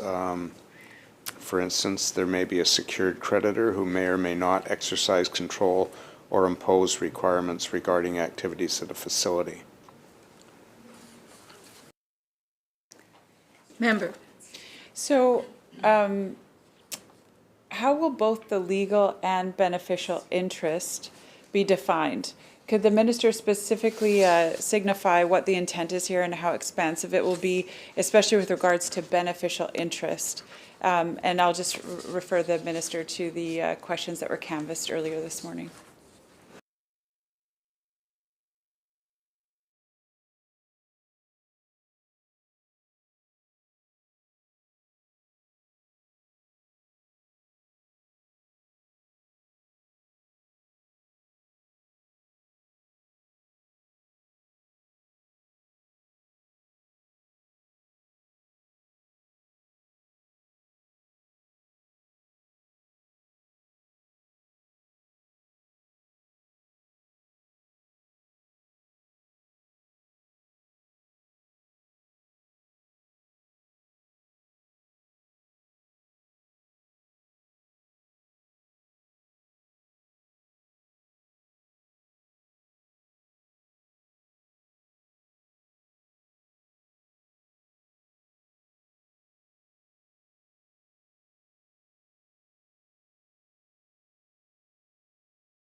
Minister. Thank you, Chair. So I think a legal interest is essentially defined by the courts. I think a beneficial interest is a right or expectation of something of value. We intend, as we develop the definition, to be consistent with the act to which the member referred earlier. Just to give an example of what I think the member also asked about, would profit sharing be a beneficial interest? I think yes. Would share ownership be a beneficial interest? I think clearly. Would other things such as stock options be a beneficial interest? Perhaps. And the reason for the possibility of further exclusion is to allow us to set up policy to determine if the beneficial interest is actually significant enough to matter, to hold somebody accountable. And in many cases, it won't be, but we want to work through that. Member. Yeah, and my hope would be that, you know, if an employee has a profit sharing plan, And usually if you look at profit sharing plans, they're based on, key performance indicators that would have everything from safety to environmental sustainability to their workforce as part of, and employee satisfaction as part of their criteria. And hopefully if they earn a couple, $10,000 extra at the end of the year, that wouldn't be taken into account with with respect to being a responsible person or an accountable person when the corporation might be hundreds of millions, if not billions of dollars. So, could I have the minister's assurance that that will certainly be taken into account, and that what I don't want to see happen is that we limit or restrict an entity's ability to hire the best people.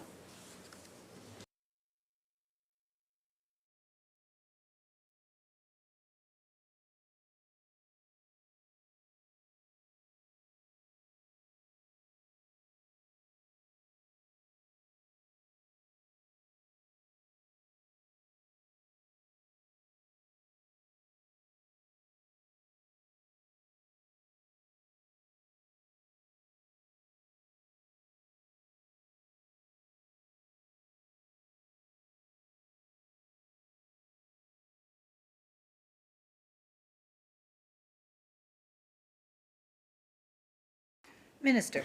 Thank you, Chair. It is not our intention to capture beneficial interests that are insignificant, and we will develop policy to reflect that. Member. Thank you for the minister's assurance on that particular point. With the additional persons, does the minister intend to exclude, this is on D3 now, on the new amendment, does the minister intend to exclude as responsible persons through regulation then only? And can the minister provide a few specific examples to indicate the intent of this change?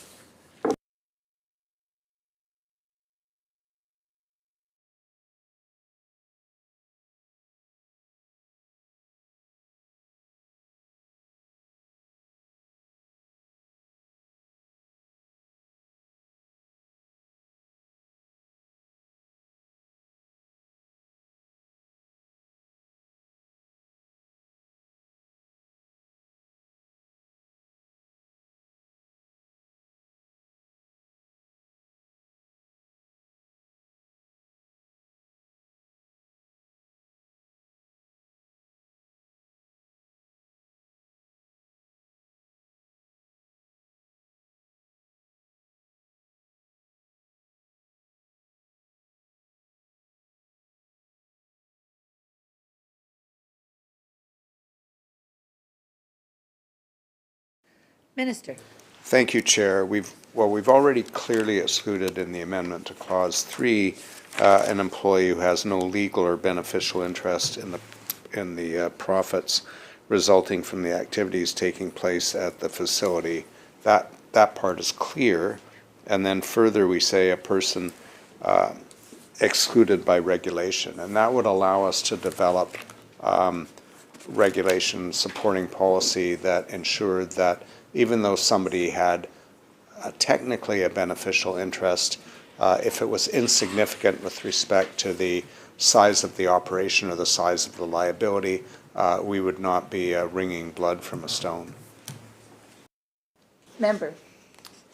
Thank you so much, and thank you, Minister, for that answer. Why does the minister, and this is, I'm going to J1 now, J1. Why does the minister view this as necessary regulation, making authority given, necessary regulation making authority, given the changes that were made earlier to Clause 3?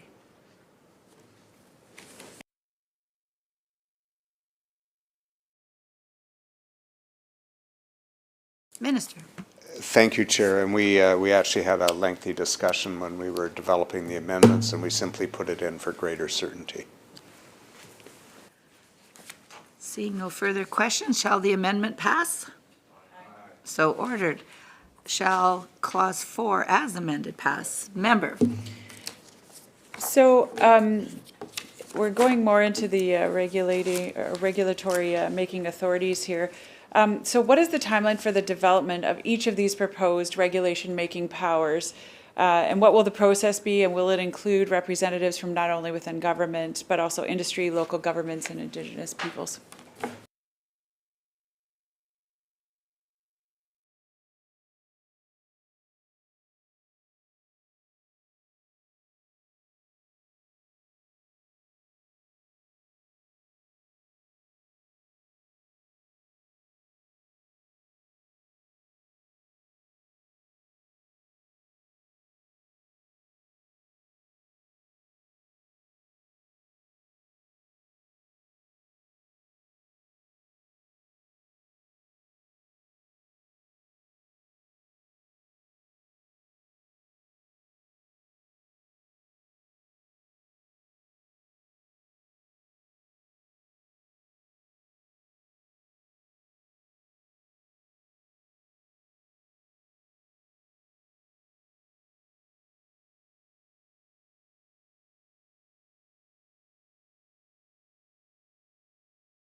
Minister. Thank you, Chair. Once the bill has achieved royal assent, which presumes it will pass, we will commence consultation with industry, re-engagement with industry, with local government, with First Nations, with the public, with other interested parties. We don't have a fixed time frame, but our intention would be to allow for full consultation, thoughtful regulation drafting, but getting it done in a timely manner so the bill can move ahead and achieve its purpose. Member. Regarding the proposed new subsection 1E, what regulations is government considering with regards to the authority to the director's power to make orders regarding decommissioning and closure plans?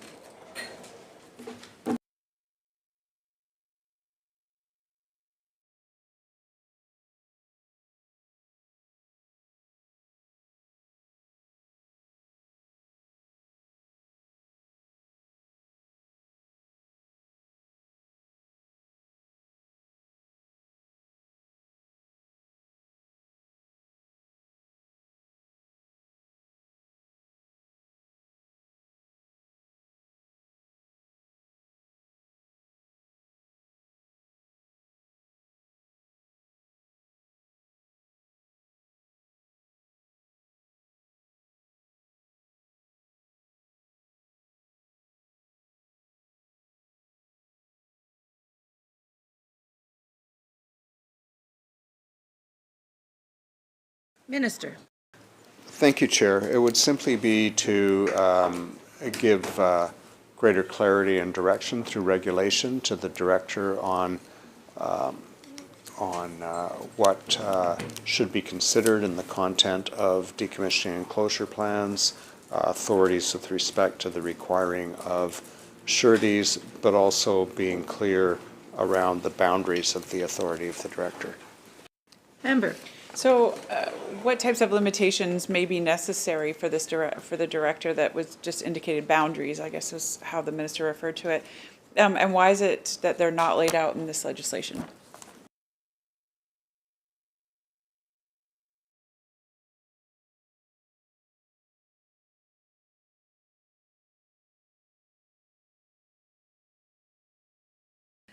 Minister. Thank you, Chair. And the answer to the member is because that level of detail, which may be required to change on occasion, is almost always and certainly generally done through the development of specific regulations following fulsome consultation.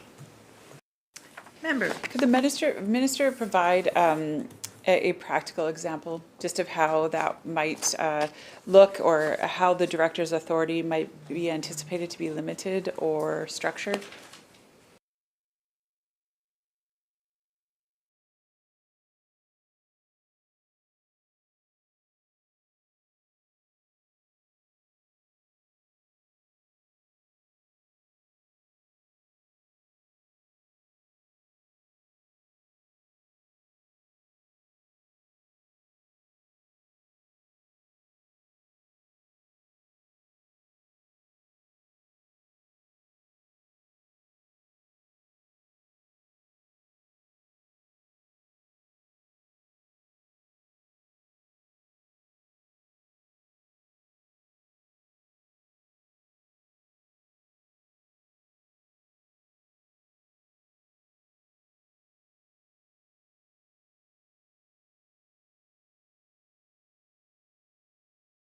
Minister. Thank you, Chair. And to the member, I think the most useful example I can give is the regulation might require the director to apply conditions that are specific to the site in question or the nature of the operations being conducted on that site, which would effectively be a limit on the authority of the director as well as direction on what the director should do in requiring certain things. Member. Okay. That was a little bit vague still, but I'll just move on. How will the development of regulations respecting the activities or level of activity with that constitutes ceasing operations be done? Will it be a consultation with different sectors? Will there be different regulations? Will it be specific to different regions?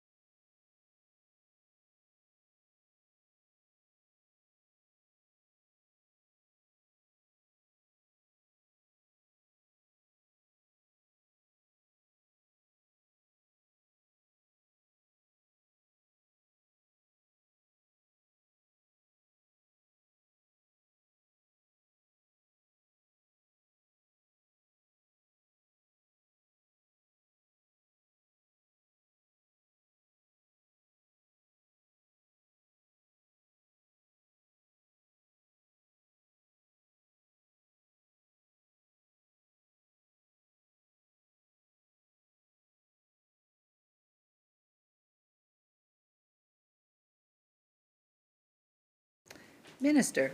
Thank you, Chair. And I think to the member's question, there will be some basic principles that are dictated by the words of the Act itself, as they must. But there may also be other factors to do. It could be regional, it could be nature of the operation, it could have to do with attempts to communicate, it could have to do with whether anyone is actually in care and custody of the site, but there may be other factors we haven't thought of, and so the purpose of the consultation will be to get a range of opinion and hopefully a consensus of opinion about what should be included and what shouldn't. Member.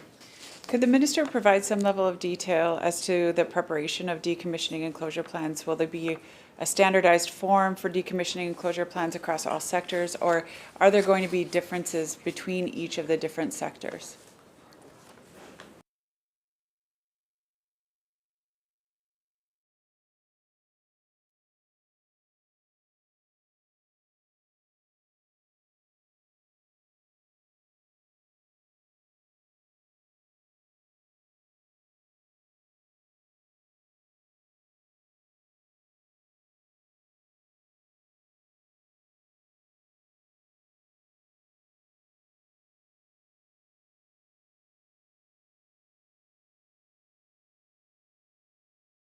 Minister.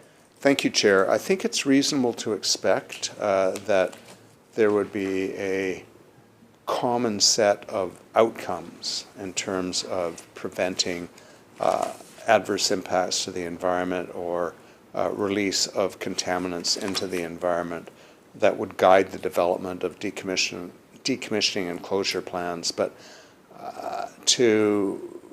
there likely would not be a common template that would be appropriate for different sectors, different sizes of operations, different geographic locations, proximity to waterways, proximity to the ocean. Those are all unique circumstances. I think the important thing is that there will be clear outcome expectations, and D&C plans would be designed in the specific circumstance to achieve those outcomes.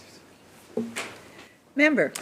So if if the decommissioning and closure plans are site-specific and deal with the unique characteristics and circumstances, but have, obviously, as the minister stated, a common shared outcomes within all of the different industries, et cetera. How does one, or, you know, the director, et cetera, ensure fairness and evenness in terms of application?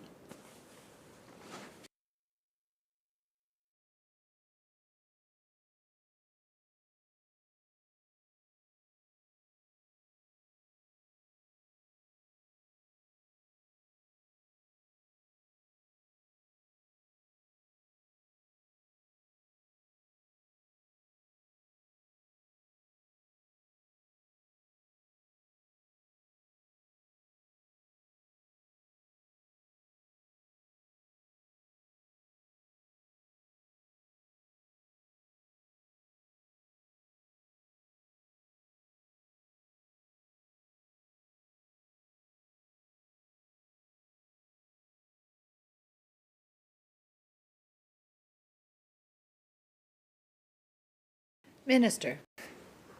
Thank you, Chair. And I think if we understand that the purpose of a D&C plan is to avoid negative outcomes, then I think the process would be the director would sit down with the responsible person or the qualified professional identified by the responsible person to discuss the nature of the operation and the potential risks within that operation or that particular site that could compromise the desired outcomes or lead to undesirable outcomes of release of contaminants or pollution, and then work on a plan that met those. And then in addition to that, I think the general principle of consistency across not just a single decision maker, but if there's more than one decision maker reviewing these plans, that there's a consistent application of principles and approaches that involve not overly onerous requirements, but requirements that are sufficient to achieve the outcomes that are desired. And that would be directed by policy guidance documents that would be developed within the ministry and be publicly available. Member. So would these policy guidance documents be akin to like a best practices guide? Or if not, would there be a best practices guide?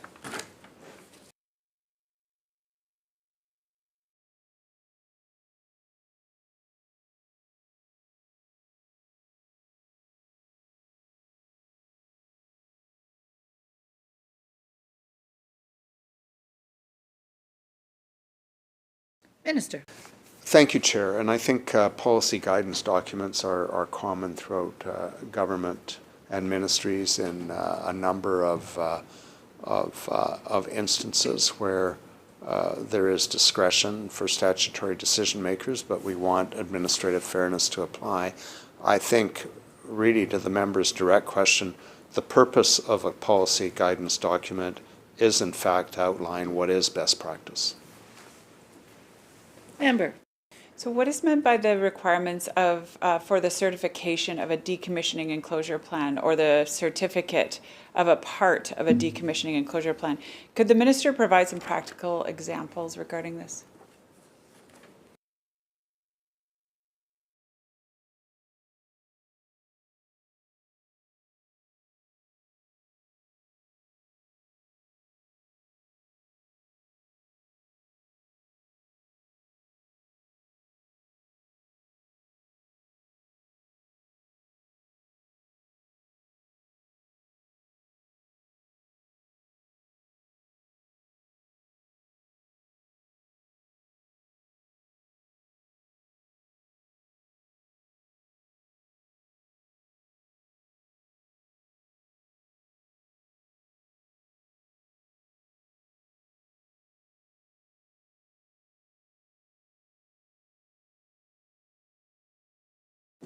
Minister. Thank you, Chair. So to the member's question, in all likelihood, a qualified professional would be certifying that a decommissioning and closure plan or a particular element of a decommissioning and closure plan in which they have expertise has met the requirements and the regulation making authority to establish the requirements would be what guided the qualified professional and whether or not to issue the certificate. Member. So the certificate is issued by the qualified professional and then just given to both the accountable or responsible person as well as the ministry?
Minister. Thank you, Chair. So the certification is not necessarily a certificate. It is a form of communication in some form from the qualified professional that they have determined that the plan or the part of the plan they're certifying meets the requirements that are laid out in regulation, and that would be communicated to the responsible person as well as to the government. Member. Could the minister outline his expectations for what a responsible person will be required to do regarding consultation and cooperation with Indigenous peoples whose rights and interests may be affected by the plan?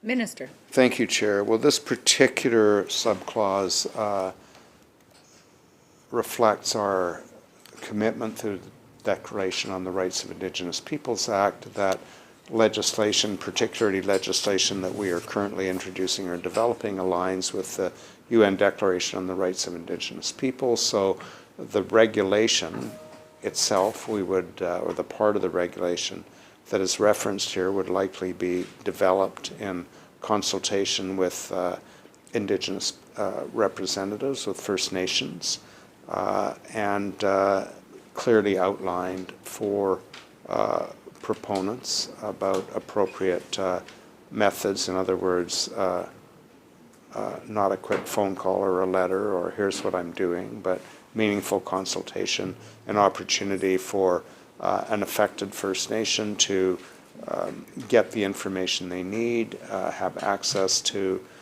plans to determine whether their interests are sufficiently and rights are sufficiently protected and respected, and all of that would form part of consideration by government.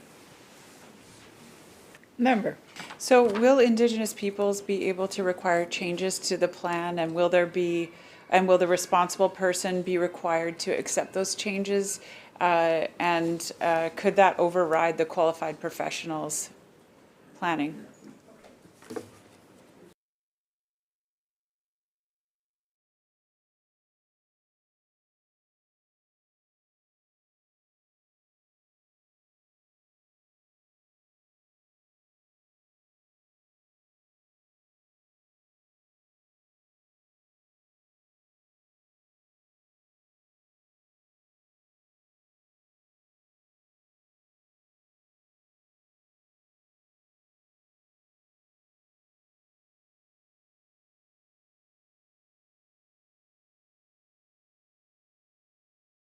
Minister. Thank you, Chair. I think requirement is the wrong word in this instance. In other words, would First Nations be able to require a particular change? I think what the regulation would indicate is that the proponent, likely through the qualified professional, would engage with the First Nation, answer questions, explain, quite possibly respond to legitimate concerns, and ultimately, if there is consensus between the nation and the responsible person and the qualified professional, that information would be reported to the director, the statutory decision maker, and if there wasn't, that information would also be considered by the statutory decision maker, who might ask for additional work to be done, additional discussion and consultation, or may simply make a determination.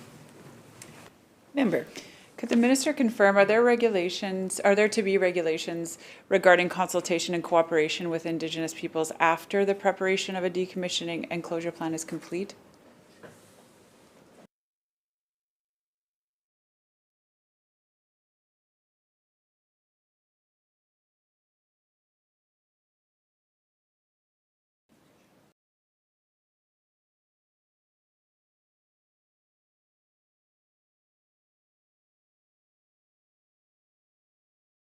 Minister. Thank you, Chair. The answer to the member is no, because the regulations need to be completed, including this part of the regulation, before decommissioning and closure plans can be created in accordance with the regulations. Member. Section refers to Indigenous peoples, and presumably that includes Indigenous governing bodies, but it doesn't state that explicitly. Is there a reason?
Minister. Thank you, Chair. So this, to the member, this subclause refers to consultation with First Nations who may have rights and title on the land, but we also often consult cross-border, across the borders that have been established as national borders by respective governments with, for instance, tribes in the United States who have interests as well. So that's what this piece refers to.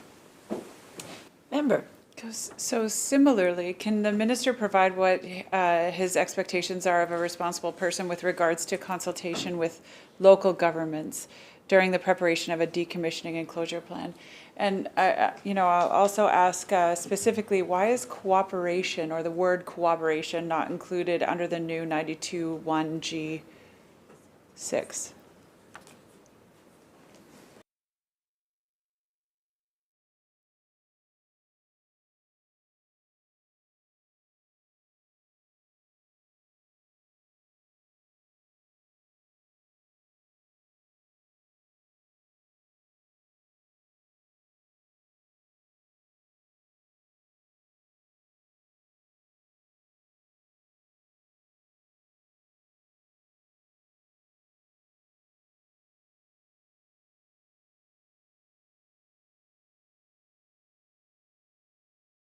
Minister. Thank you, Chair. And the answer to that is, while we think consultation and cooperation with local governments is important, the Constitution and the courts have established very clearly that there is a different level of rights and title that reside with First Nations that must be respected. Recognizing the member from Skeena. Thank you, Honourable Chair. And just to follow up on an answer that was given by the Minister in relation to the clause being questioned by my colleague here from Kelowna Mission. Did I hear correctly that the government is not considering, I don't want to say considering, but actually implementing a consultation process with tribes from the United States in relation to this bill? Because I haven't seen that language in any other bill that I can recall. Did I hear that right?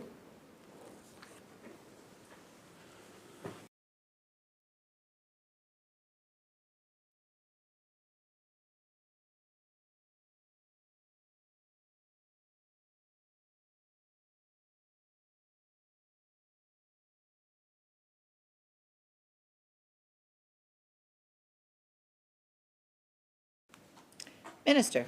Thank you, Chair, and thank you to the member for the question. We're not implementing it through this bill. We're reflecting it in terms of what we would expect of the responsible person. But we currently consult with tribes across borders for permitting of various operations and environmental assessment processes if they have rights that will be impacted by, for instance, impacts on transboundary waters would be an example. So we do that, and we have been doing that for quite some time. And the level of consultation depends on the rights of the particular nation or nations and the level of impact. Member. Thank you for that answer. And through the chair, I don't think that's specified in this wording. I understand what the transboundary agreements is. In fact, that's the issue in terms of the mining issues going up in northeastern BC right now. And I know it's an issue in terms of the selenium that's actually leaching into the United States from a Canadian mining operation. But that's got more to do with federal jurisdiction. I know there's a working group at the provincial level, but if push comes to shove and you can't resolve that, then the feds come in and take over, which is actually what's happening right down in Kootenays. Don't you think that the wording should be more specific then to transboundary agreements, so nobody gets confused in the same way I did, because in the answer that was given, I thought it was clear that the minister inferred that rights and title that needs consultation and accommodation, as per Section 35 of the Constitution, will be afforded to First Nations in the United States. And I think we get a hold of this right now, because once this becomes legislation, then you've got to go to court to define this and specify exactly what you meant. But as far as I know, if you have a right in BC as a native living in the United States, you've got to come up and you've got to prove that right in a court. But that's for a specific right, like say a specific right for hunting or gathering. That doesn't necessarily mean that you have the Aboriginal rights and title that was given to First Nations in Canada by the case law under Section 35 of the Constitution. So is there clarification in terms of the answer that was just given in terms of consultation that it's being given to the First Nations from the United States?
Minister.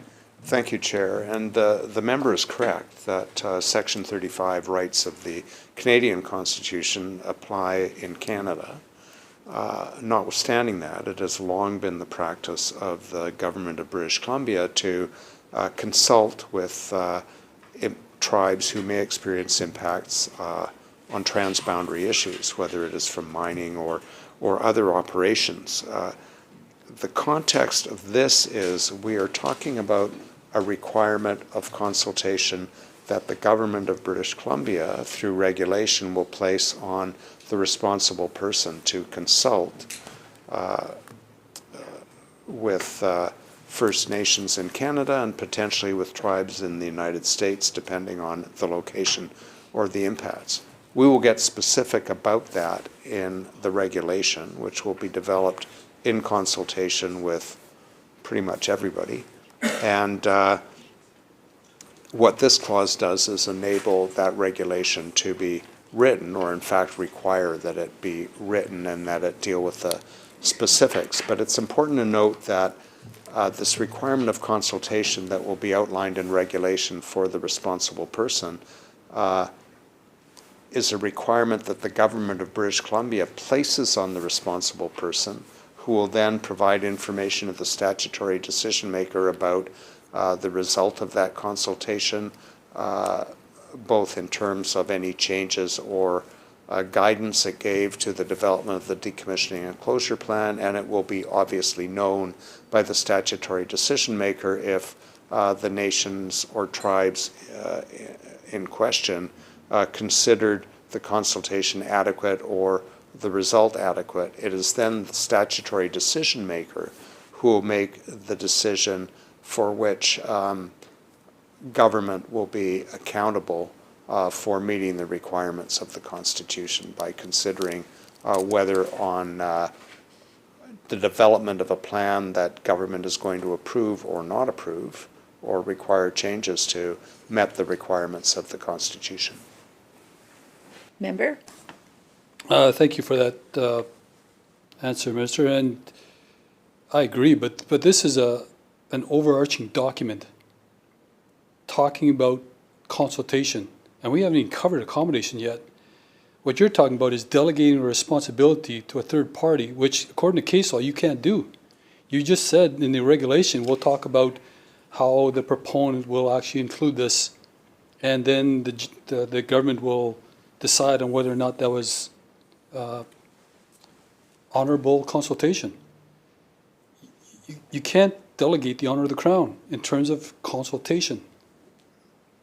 And I think it's important that we be clear right from the get-go to draw lines around what you actually mean by consulting First Nations in the United States. The minister mentioned it outright. It's specific to transboundary agreements. I know there is at least one case where it was proven that a First Nation from the United States had hunting rights in BC. That was proven because of the boundary that wasn't there before we established all this case law. So that was a pretty specific case. But to punt this issue down to regulation and to administration it's not right. That's not what case law says. The administration of the government they're just administration. It's actually the Crown represented by the ministers that have the duty to First Nations under Section 35 of the Constitution. If we don't address this now, based on the answer given to my colleague from Coalition, you're opening the door to watering down the rights and title of First Nations in BC to First Nations from Alaska, to First Nations from the lower 48 in the United States. And respectfully, Section 35 of the Constitution was defined over 40 years of being in court from First Nation leaders in BC and Canada. They did that for First Nations rights and title for First Nations BC. They didn't do it for anybody else. Now, if a First Nation wants to include their brothers and sisters from the lower 48, that's up to them. I mean, I canvassed this a couple years ago in terms of the same issue, and to my understanding, the Crown's response back then was, well, if a First Nation allows another First Nation member to come in and hunt, that's really their prerogative. That's their right. But in this case here, to say that a third party will take on the duty of the Crown to consult at the regulatory level is fundamentally wrong. That is not what I understood in reading the case law, whether you're talking about Haida or Mikisew Cree or even Dulgamu. So I'll ask it again. Do we need clarification to say that when we're going to consult First Nations from the United States, do we have to be clear that that's only in respect of issues related to transboundary type agreements or specific cases where it's proven in terms of, say, a hunting or gathering or a social and ceremonial purpose under Section 35 of the Constitution for those First Nations living in the United States?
Minister.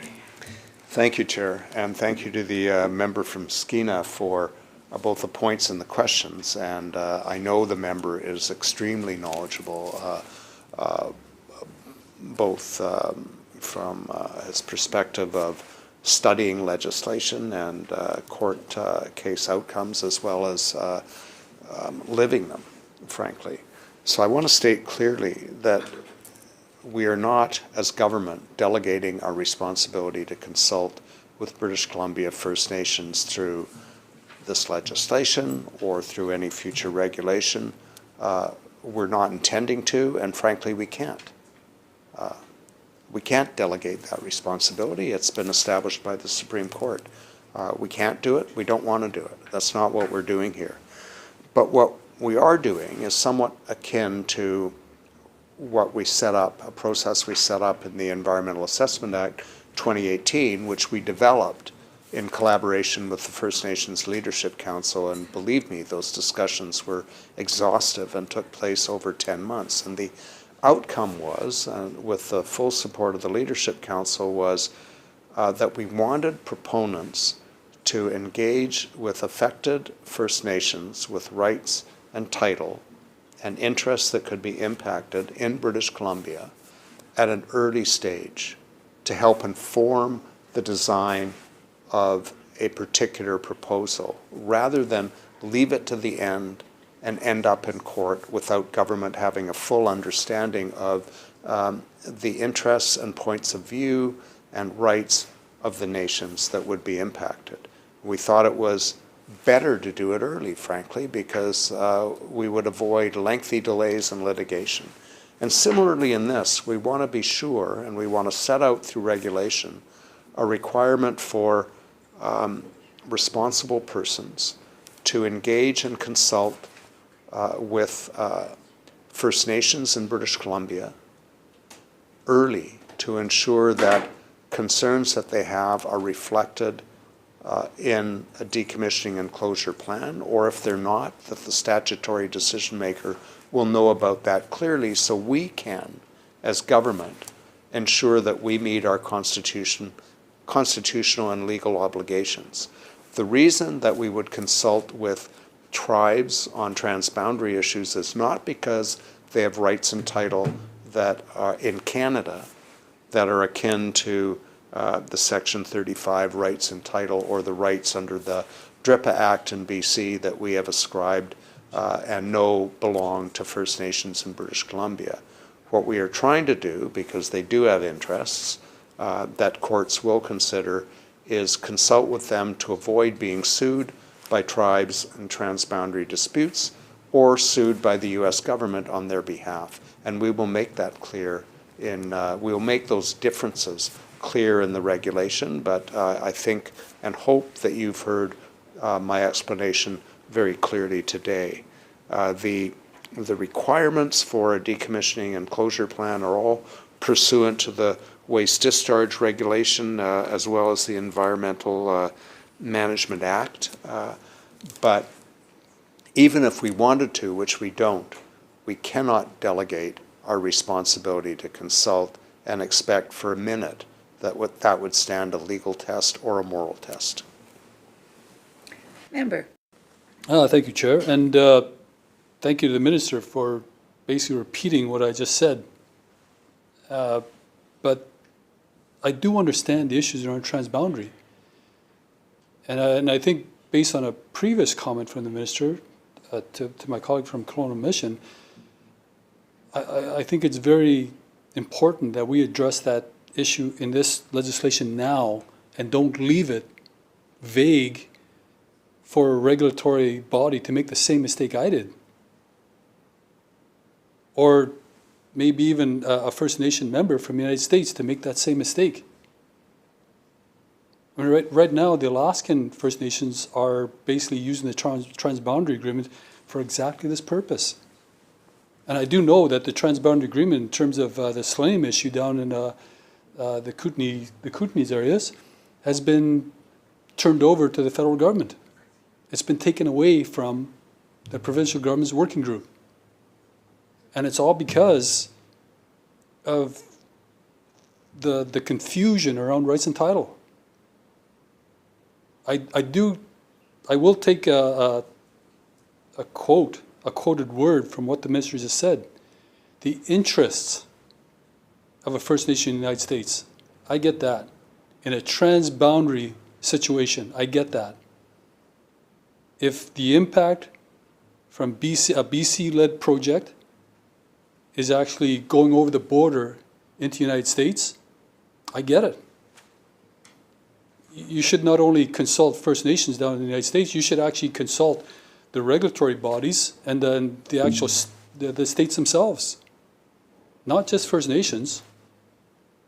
But what I'm talking about here is specifically characterizing it in this legislation, and do not leave this to regulation. Make it clear to First Nations that Section 35 and the consultation that we're talking about is for natives living in Canada, period. And then you can go on to say, well, in a transboundary situation, we will address the interests of First Nations and even non-First Nations in the United States. Because once we start talking about that in terms of rights and title, in terms of what I'm seeing up in Alaska right now, when you start to loosely throw around that word consultation, inevitably it leads to accommodation. And accommodating First Nations right now, I mean, the minister just recounted, the early consultation of proponents. Well, we wrote the book on early consultation. That's how LNG Canada came to be. That's how the forestry issues came to be in BC. It didn't come from basically government saying, yeah, you got to do it. They were kind of forced to do it by case law. It just was a natural fit. And everything we've seen up today was because industry got it. We better go talk to them before we file our application. So it's really nothing new. But I think we've got to be clear and start distinguishing the rights and title versus the interests of First Nations in the United States. And we got to be clear on the word consultation. So I'll ask again, and I'll sit down. I think I've made my point, but I'll ask again, does the minister think that we really have to be clear in terms of what we're talking about in terms of First Nations interests that live in the United States that are specific to transboundary agreements? Should we include this in this legislation to be clear?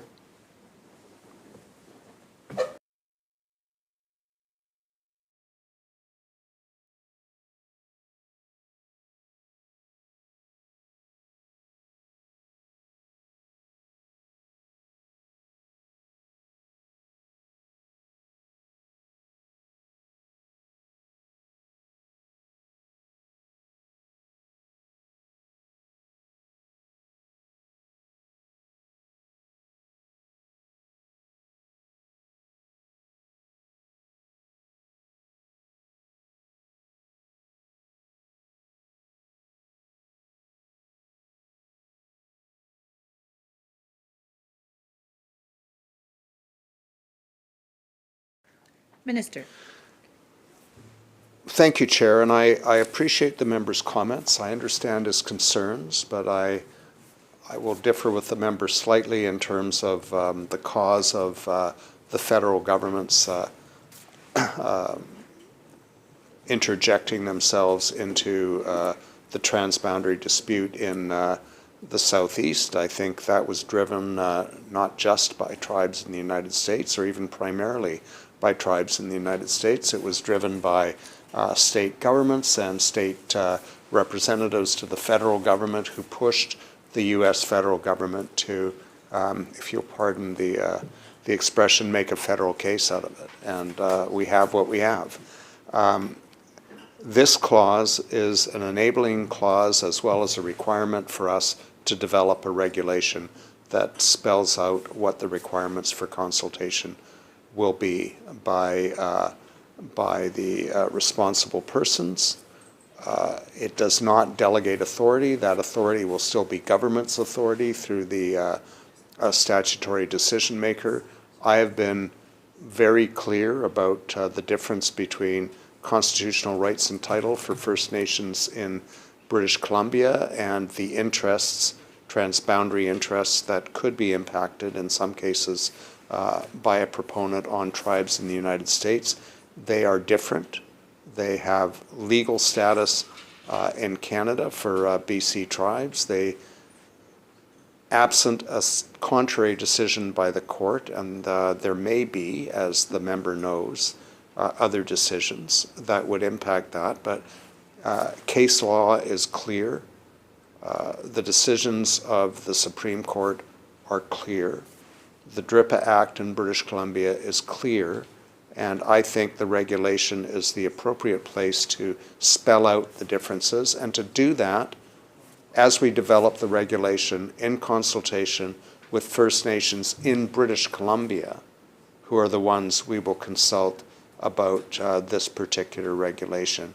And we will be guided very, very significantly by the advice that we get from the nations and governing bodies in Canada, Indigenous governing bodies in Canada, about what should be clear in that regulation. Just a reminder to members to address the chair, through the chair. Thank you. Recognizing the member from Skeena. Make sure you address the chair.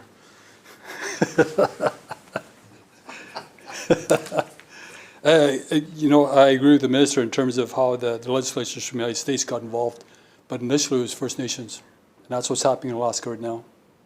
And I think this becomes more and more confusing as we go along if we're not clear from the outset. And that's what I'm asking, to be clear in terms of what we're talking about in terms of the United States First Nations versus Canadian First Nations under the Constitution of Canada. And all the pursuant case law, by the way. But I will make one comment. DRIPA is not clear. DRIPA is an interpretive aid. It's not enforceable in law. So if we're going to use that argument, it's not going to stand up in court. I mean, the BC government just got through arguing with the Gitsala First Nation that DRIPA is not enforceable. And the BC government won. So to use DRIPA as some type of document that can actually reinforce the position of First Nations in BC is actually, according to case law, is wrong. And you go through the Supreme Court itself and look at BC's arguments in that respect. But I'll leave my comments there. I just think that we've got to make a clear distinction about what we're talking about in terms of the interests of First Nations in the United States versus rights and title interests that really demand consultation and accommodation for First Nations in British Columbia and Canada. Through the chair, of course. Thank you, Chair. Minister. Thank you, Chair, and through you to the member. I appreciate the comments, but I will simply repeat that decisions of the courts have been clear in Canada, in British Columbia, and there is nothing in this legislation that either does or is intended to give rights that belong to First Nations in Canada and British Columbia to tribes that are not covered by those court decisions. Recognizing the member from Kelowna Mission. Thank you so much, Chair, and thank you, Minister, for the answers to those questions. Going back a little bit on the future regulations, will future regulations regarding long-term monitoring include requirements for ongoing consultation and/or cooperation with Indigenous peoples and/or local governments?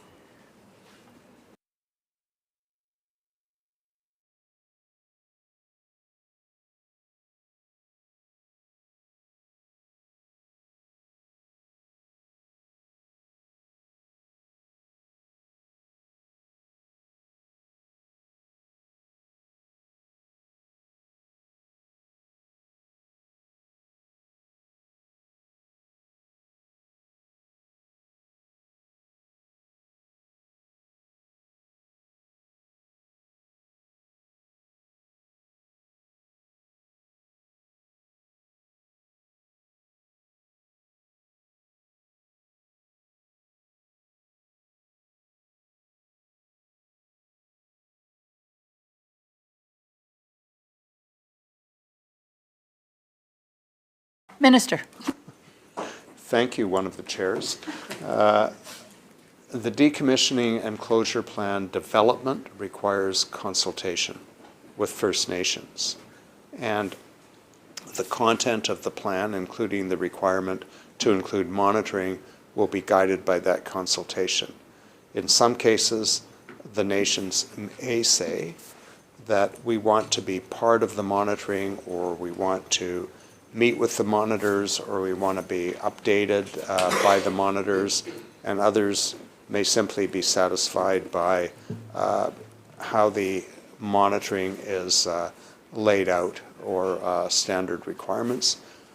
I'm not sure what the outcome of that will be, but I trust that the creation of the plan and consultation with nations with title and interests will dictate that. All right, recognizing the member for Kelowna Mission on clause 4. Thank you. So regarding the new 92(1)H, can the minister provide a practical example of some circumstances which may trigger the review of a decommissioning and closure plan?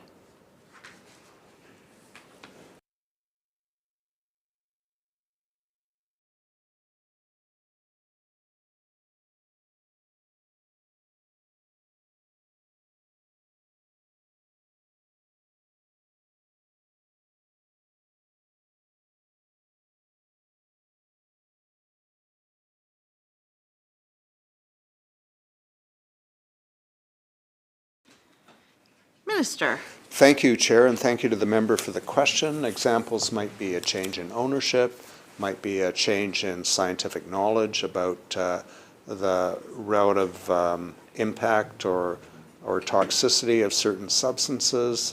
It may be a change in available technologies. It might be impacts brought on by climate change that of which we were not aware when the decommissioning and closure plan was created. Member. So will these regulations require that updated plans undergo the same requirements respecting cooperation and consultation that we previously canvassed? I understand from the minister that that the review would not necessarily with this aspect specifically updating or reviewing be viewed the same as the preparation of.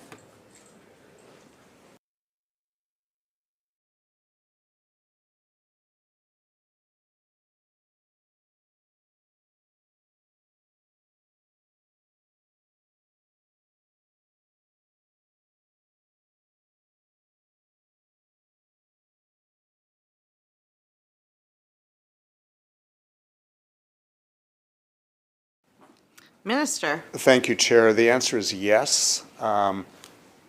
Depending on the level of complexity or detail of a change, I think that would also dictate the level or complexity of the required consultation, but the answer is still yes.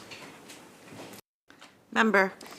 So the regulation making authority under the proposed 92(1)I speaks of reporting to a director respecting changes or events in relation to the specified facility for which a decommissioning and closure plan has been submitted. So changes in ownership and changes in the operations of the facility. Could the minister provide some examples to demonstrate what changes in the operations are anticipated to be captured under this regulation?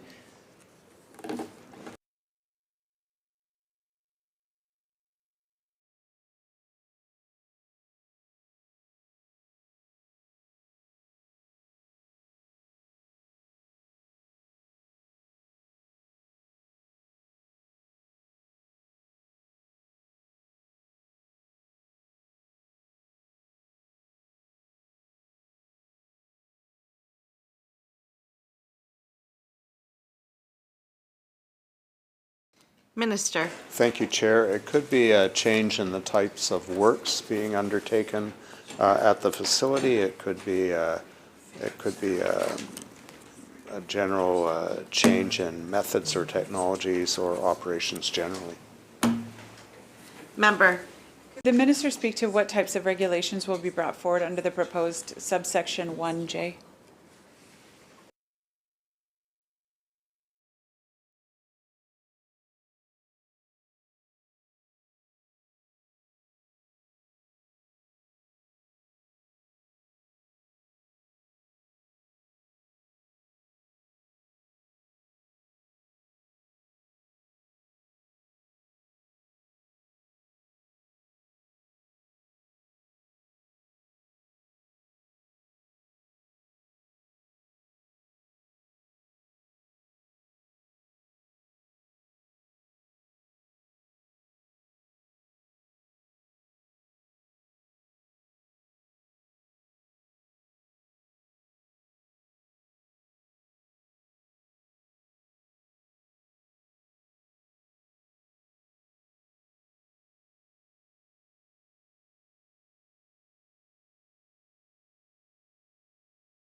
Minister? Thank you, Chair, and to the member. It could be a range of things. It could be, for instance, if they are replacing infrastructure, the director could require, excuse me, the removal of old infrastructure. It could be methods that are required or physical equipment or containment facilities that are required with respect to toxic substances or contaminants. It could be measures that need to be put in place for the protection of workers or the surrounding community. It could have to do with noise, odor, or gas escapes. It could be a range of things, but those are some examples. Member? Could the minister also speak to what types of regulations will be brought forward under this proposed subsection 1K regarding costs and then subsequently also debts?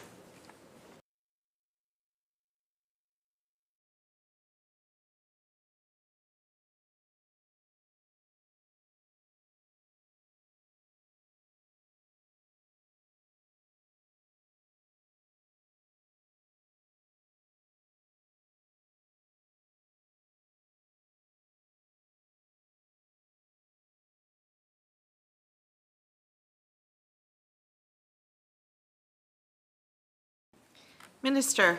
Thank you, Chair. And K could refer to the types of costs for which we are authorized to seek cost recovery rather than simply being open-ended and leaving the impression that we can ask for whatever we think we're worth. And it might also be specific to what avenues are available to government to recover costs.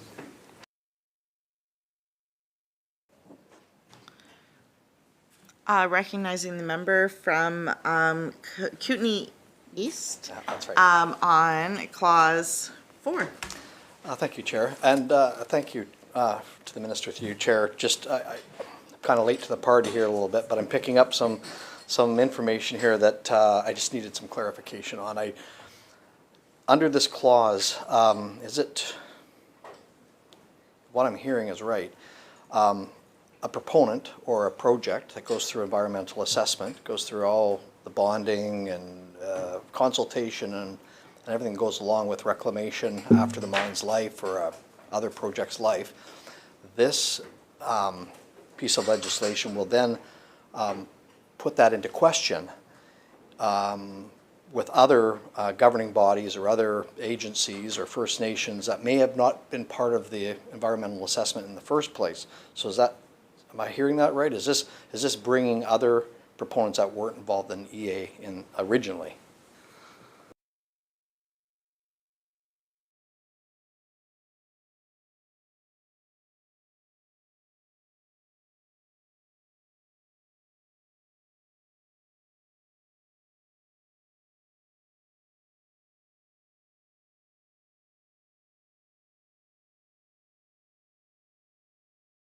Minister? Thank you, Chair. This amendment to the Environmental Management Act has nothing to do with existing environmental assessment certificates or the environmental assessment process or existing permits.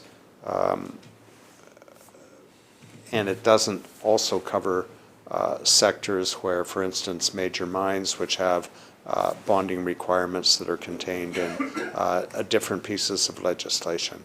It simply requires consultation going forward for projects that are currently in operation or may be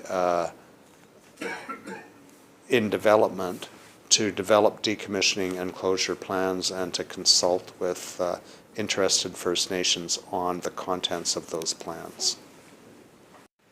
Member? Okay, thank you. A little bit clearer then. So for major mines and operations that have security and bonding for reclamation work, this will not touch any of that, from what I've heard. I would just like to get a sense, though, with any I realize this isn't part of the EA process. This is outside of that. But when a project does do all the homework to get a project online, they have to go through an EA. This sits outside of that, and is there a conflict there that the proponent does all the work and does all the reclamation and bonding necessary, then with this legislation, they have to go outside of perhaps the people that they talk to during EA, different agencies. I'm fearful, and the minister can set me straight here, I'm fearful that industry, these are the moving of the goalposts that industry hates to see. They do the work, and then of course they think they're set and ready to go, shareholder, the investment is made, and then here's something now that's going to add another layer of cost and uncertainty to a project. Is that in any danger here with this legislation?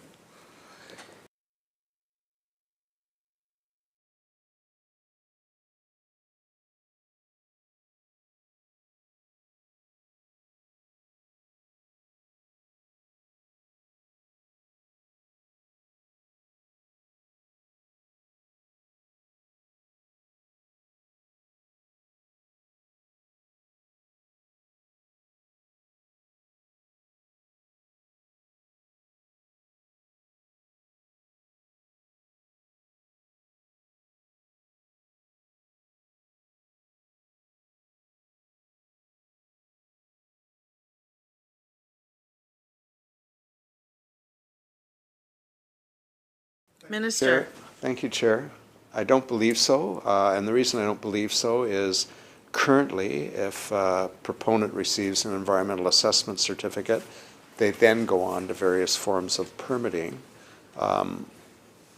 It is not normal, although I suppose it's not inconceivable, that an environmental assessment certificate could require some surety, but I don't see that happening, particularly I don't see that happening with this bill in place. And in any case, we certainly wouldn't replicate the process in two different places. That would have an undesirable result for both efficiency of permitting, which is a goal and an activity that this government is actively pursuing.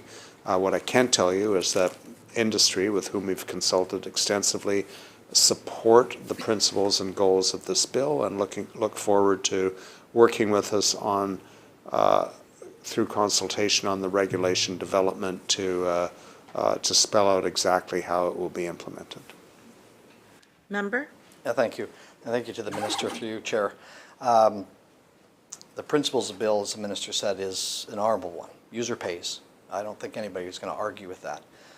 My only concern is that those proponents that have done the right and fair thing don't have another layer of cost or uncertainty with what this legislation could bring forward. So if the minister is saying to me now, there will be no additional costs or uncertainty that is associated with this legislation to those proponents that are in process right now or in middle of production right now, then I'm fine with that. If he just wants to confirm that, that's great.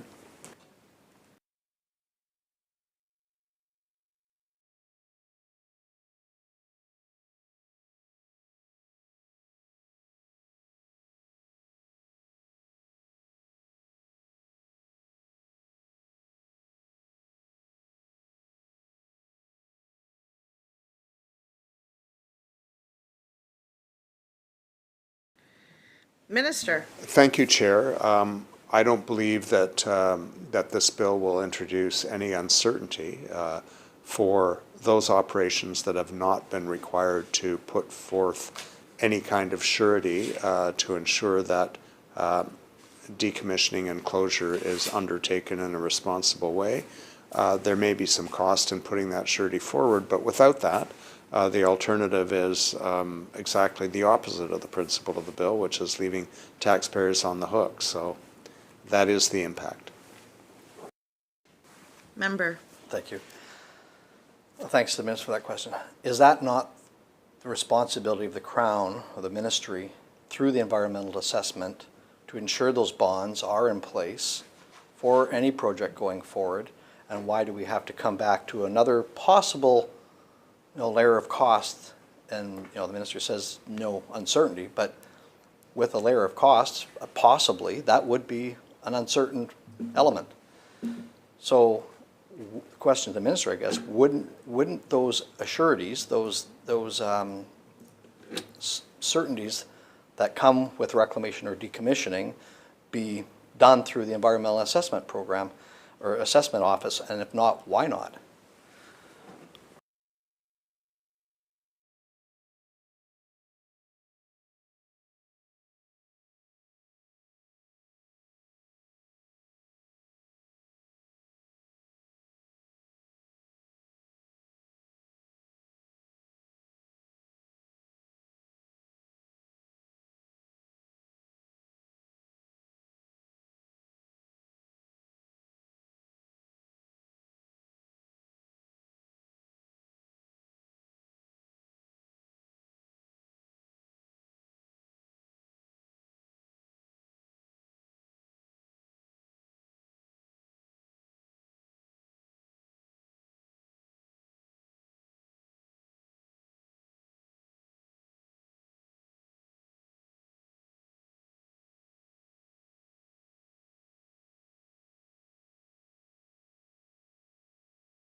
Minister. Thank you, Chair. First of all, there are many operations in BC that are covered by the major mines legislation. And what this bill is doing is bringing other operations in line with those requirements. Not every operation requires an environmental assessment. There are thresholds, and I'm pretty sure the member's not suggesting that we want to expand the number of proposals that go through a full-blown environmental assessment. And while the Environmental Assessment Act provides for the imposition of conditions, and those conditions may well cover in scope something that is akin to a decommissioning and closure plan, in effect, generally does not require bonding to that effect. But in any case, I can assure the member we're not intending to have two sets of requirements with two sets of bonding to cover the same operation for the same outcome. That is not the intent of the Act, and that's not what we're going to do. Member. Thank you.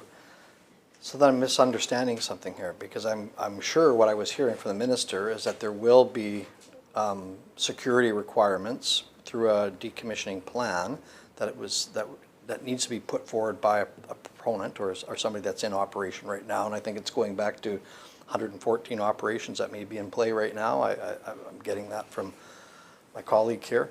And those proponents have, right now, they have a sense of security that they've checked all the boxes, they've done the work. This legislation now puts it outside of what they've done already and could bring those extra costs. And the minister has said already that it's not the intent, or he's pretty sure that it's not going to happen. But what certainty is that to bring to industry on that not coming to fruition on these projects? They need some assurance. And I'm getting kind of mixed messages. First of all, I heard it was not going to be extra requirements or extra costs or extra certainty. And now I'm hearing something a little bit different. So,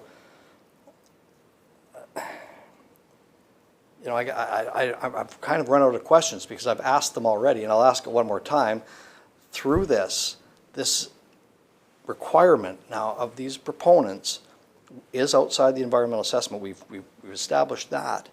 Does that not then constitute extra costs and extra uncertainty for proponents that have already done their job, already done their work, and now they're going to be facing this? This is the changing of the goalposts that industry hates to see. And I want to hear a confirmation from the minister saying that will not be what this legislation represents.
Minister. So, Chair, I'm not sure I said what the member thinks I said, but what I will say is, first of all, there's a range of projects out there that currently hold environmental assessment certificates, some of them very old, and which may have had very different quality of conditions put on them.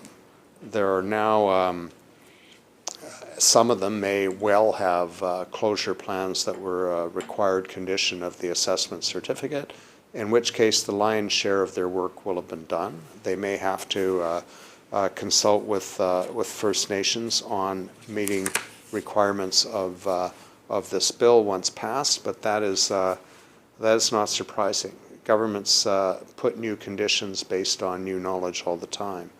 In the case of major projects with environmental assessment certificates, all of those that are major mines are already covered under the major mines legislation and aren't impacted by this legislation. They're covered, it's done. It's other operations that will be covered by this legislation. And in our consultation with industry, we received pretty, as I said, uniform feedback that the principles of the legislation are supported. They understood the need for it, and frankly, for the vast majority of operators in British Columbia who operate responsibly, who believe it is important to operate responsibly and clean up or prevent any pollution associated with their operations, they welcome the prescription of clear standards to be met, as well as standards that will apply to everyone, including the small number of bad actors. I don't want to keep picking on NewCell, but, well, maybe I do. Like NewCell, that give everyone else a bad name and create problems for them. So we have consulted at length. People in industry accept what we're doing as necessary, look forward to working on the regulations to implement this legislation with them, but do not see it as a major problem. Shall clause 4 pass? Oh, sorry, as amended. Shall clause 4 pass as amended? Sorry. Okay. So ordered. Shall clause 5, recognizing the member for Kelowna Mission on clause 5. Thank you. To the minister, what is the timeframe for regulations to be completed?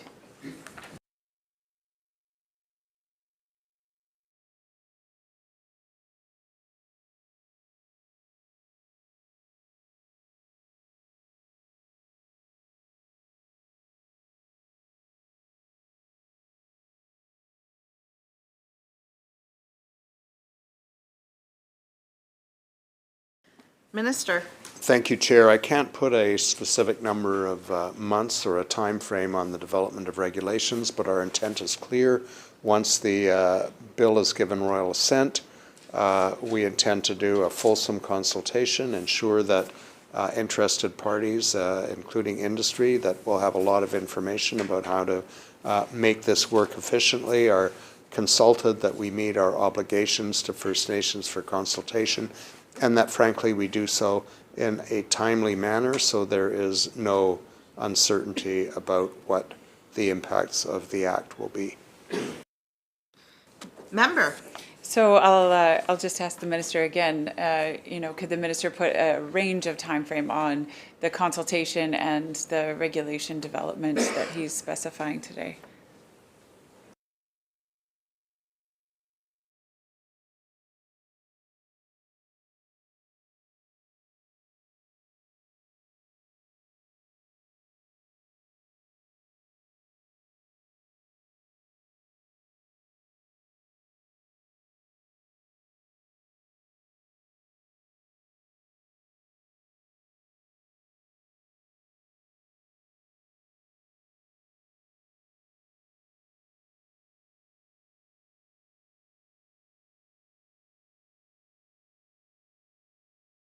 Minister. Thank you, Chair. Again, I can't make a commitment. Things happen, but we are working toward a goal of having the regulations finalized and proclaimed no later than the end of 2025.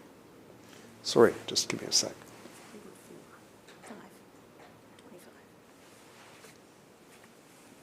Shall clause 5 pass?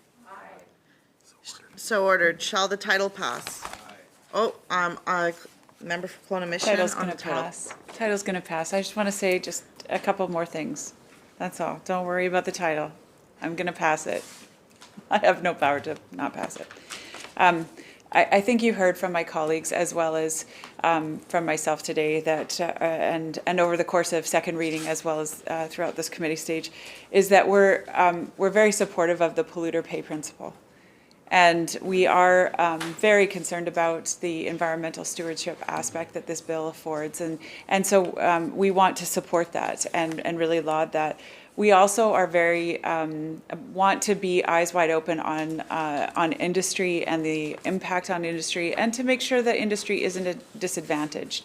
And so while we are, very supportive of polluter pay, not necessarily industry pays twice. So I appreciate the minister and staff that have been very patient over the course of the last few days, and very, very much so appreciate the due diligence that's gone into this bill as well as the amendments. Thanks. All right. So, shall the title pass? Aye. So ordered. Minister. Thank you, Chair. I move that Section A reports Bill 79 complete with amendment.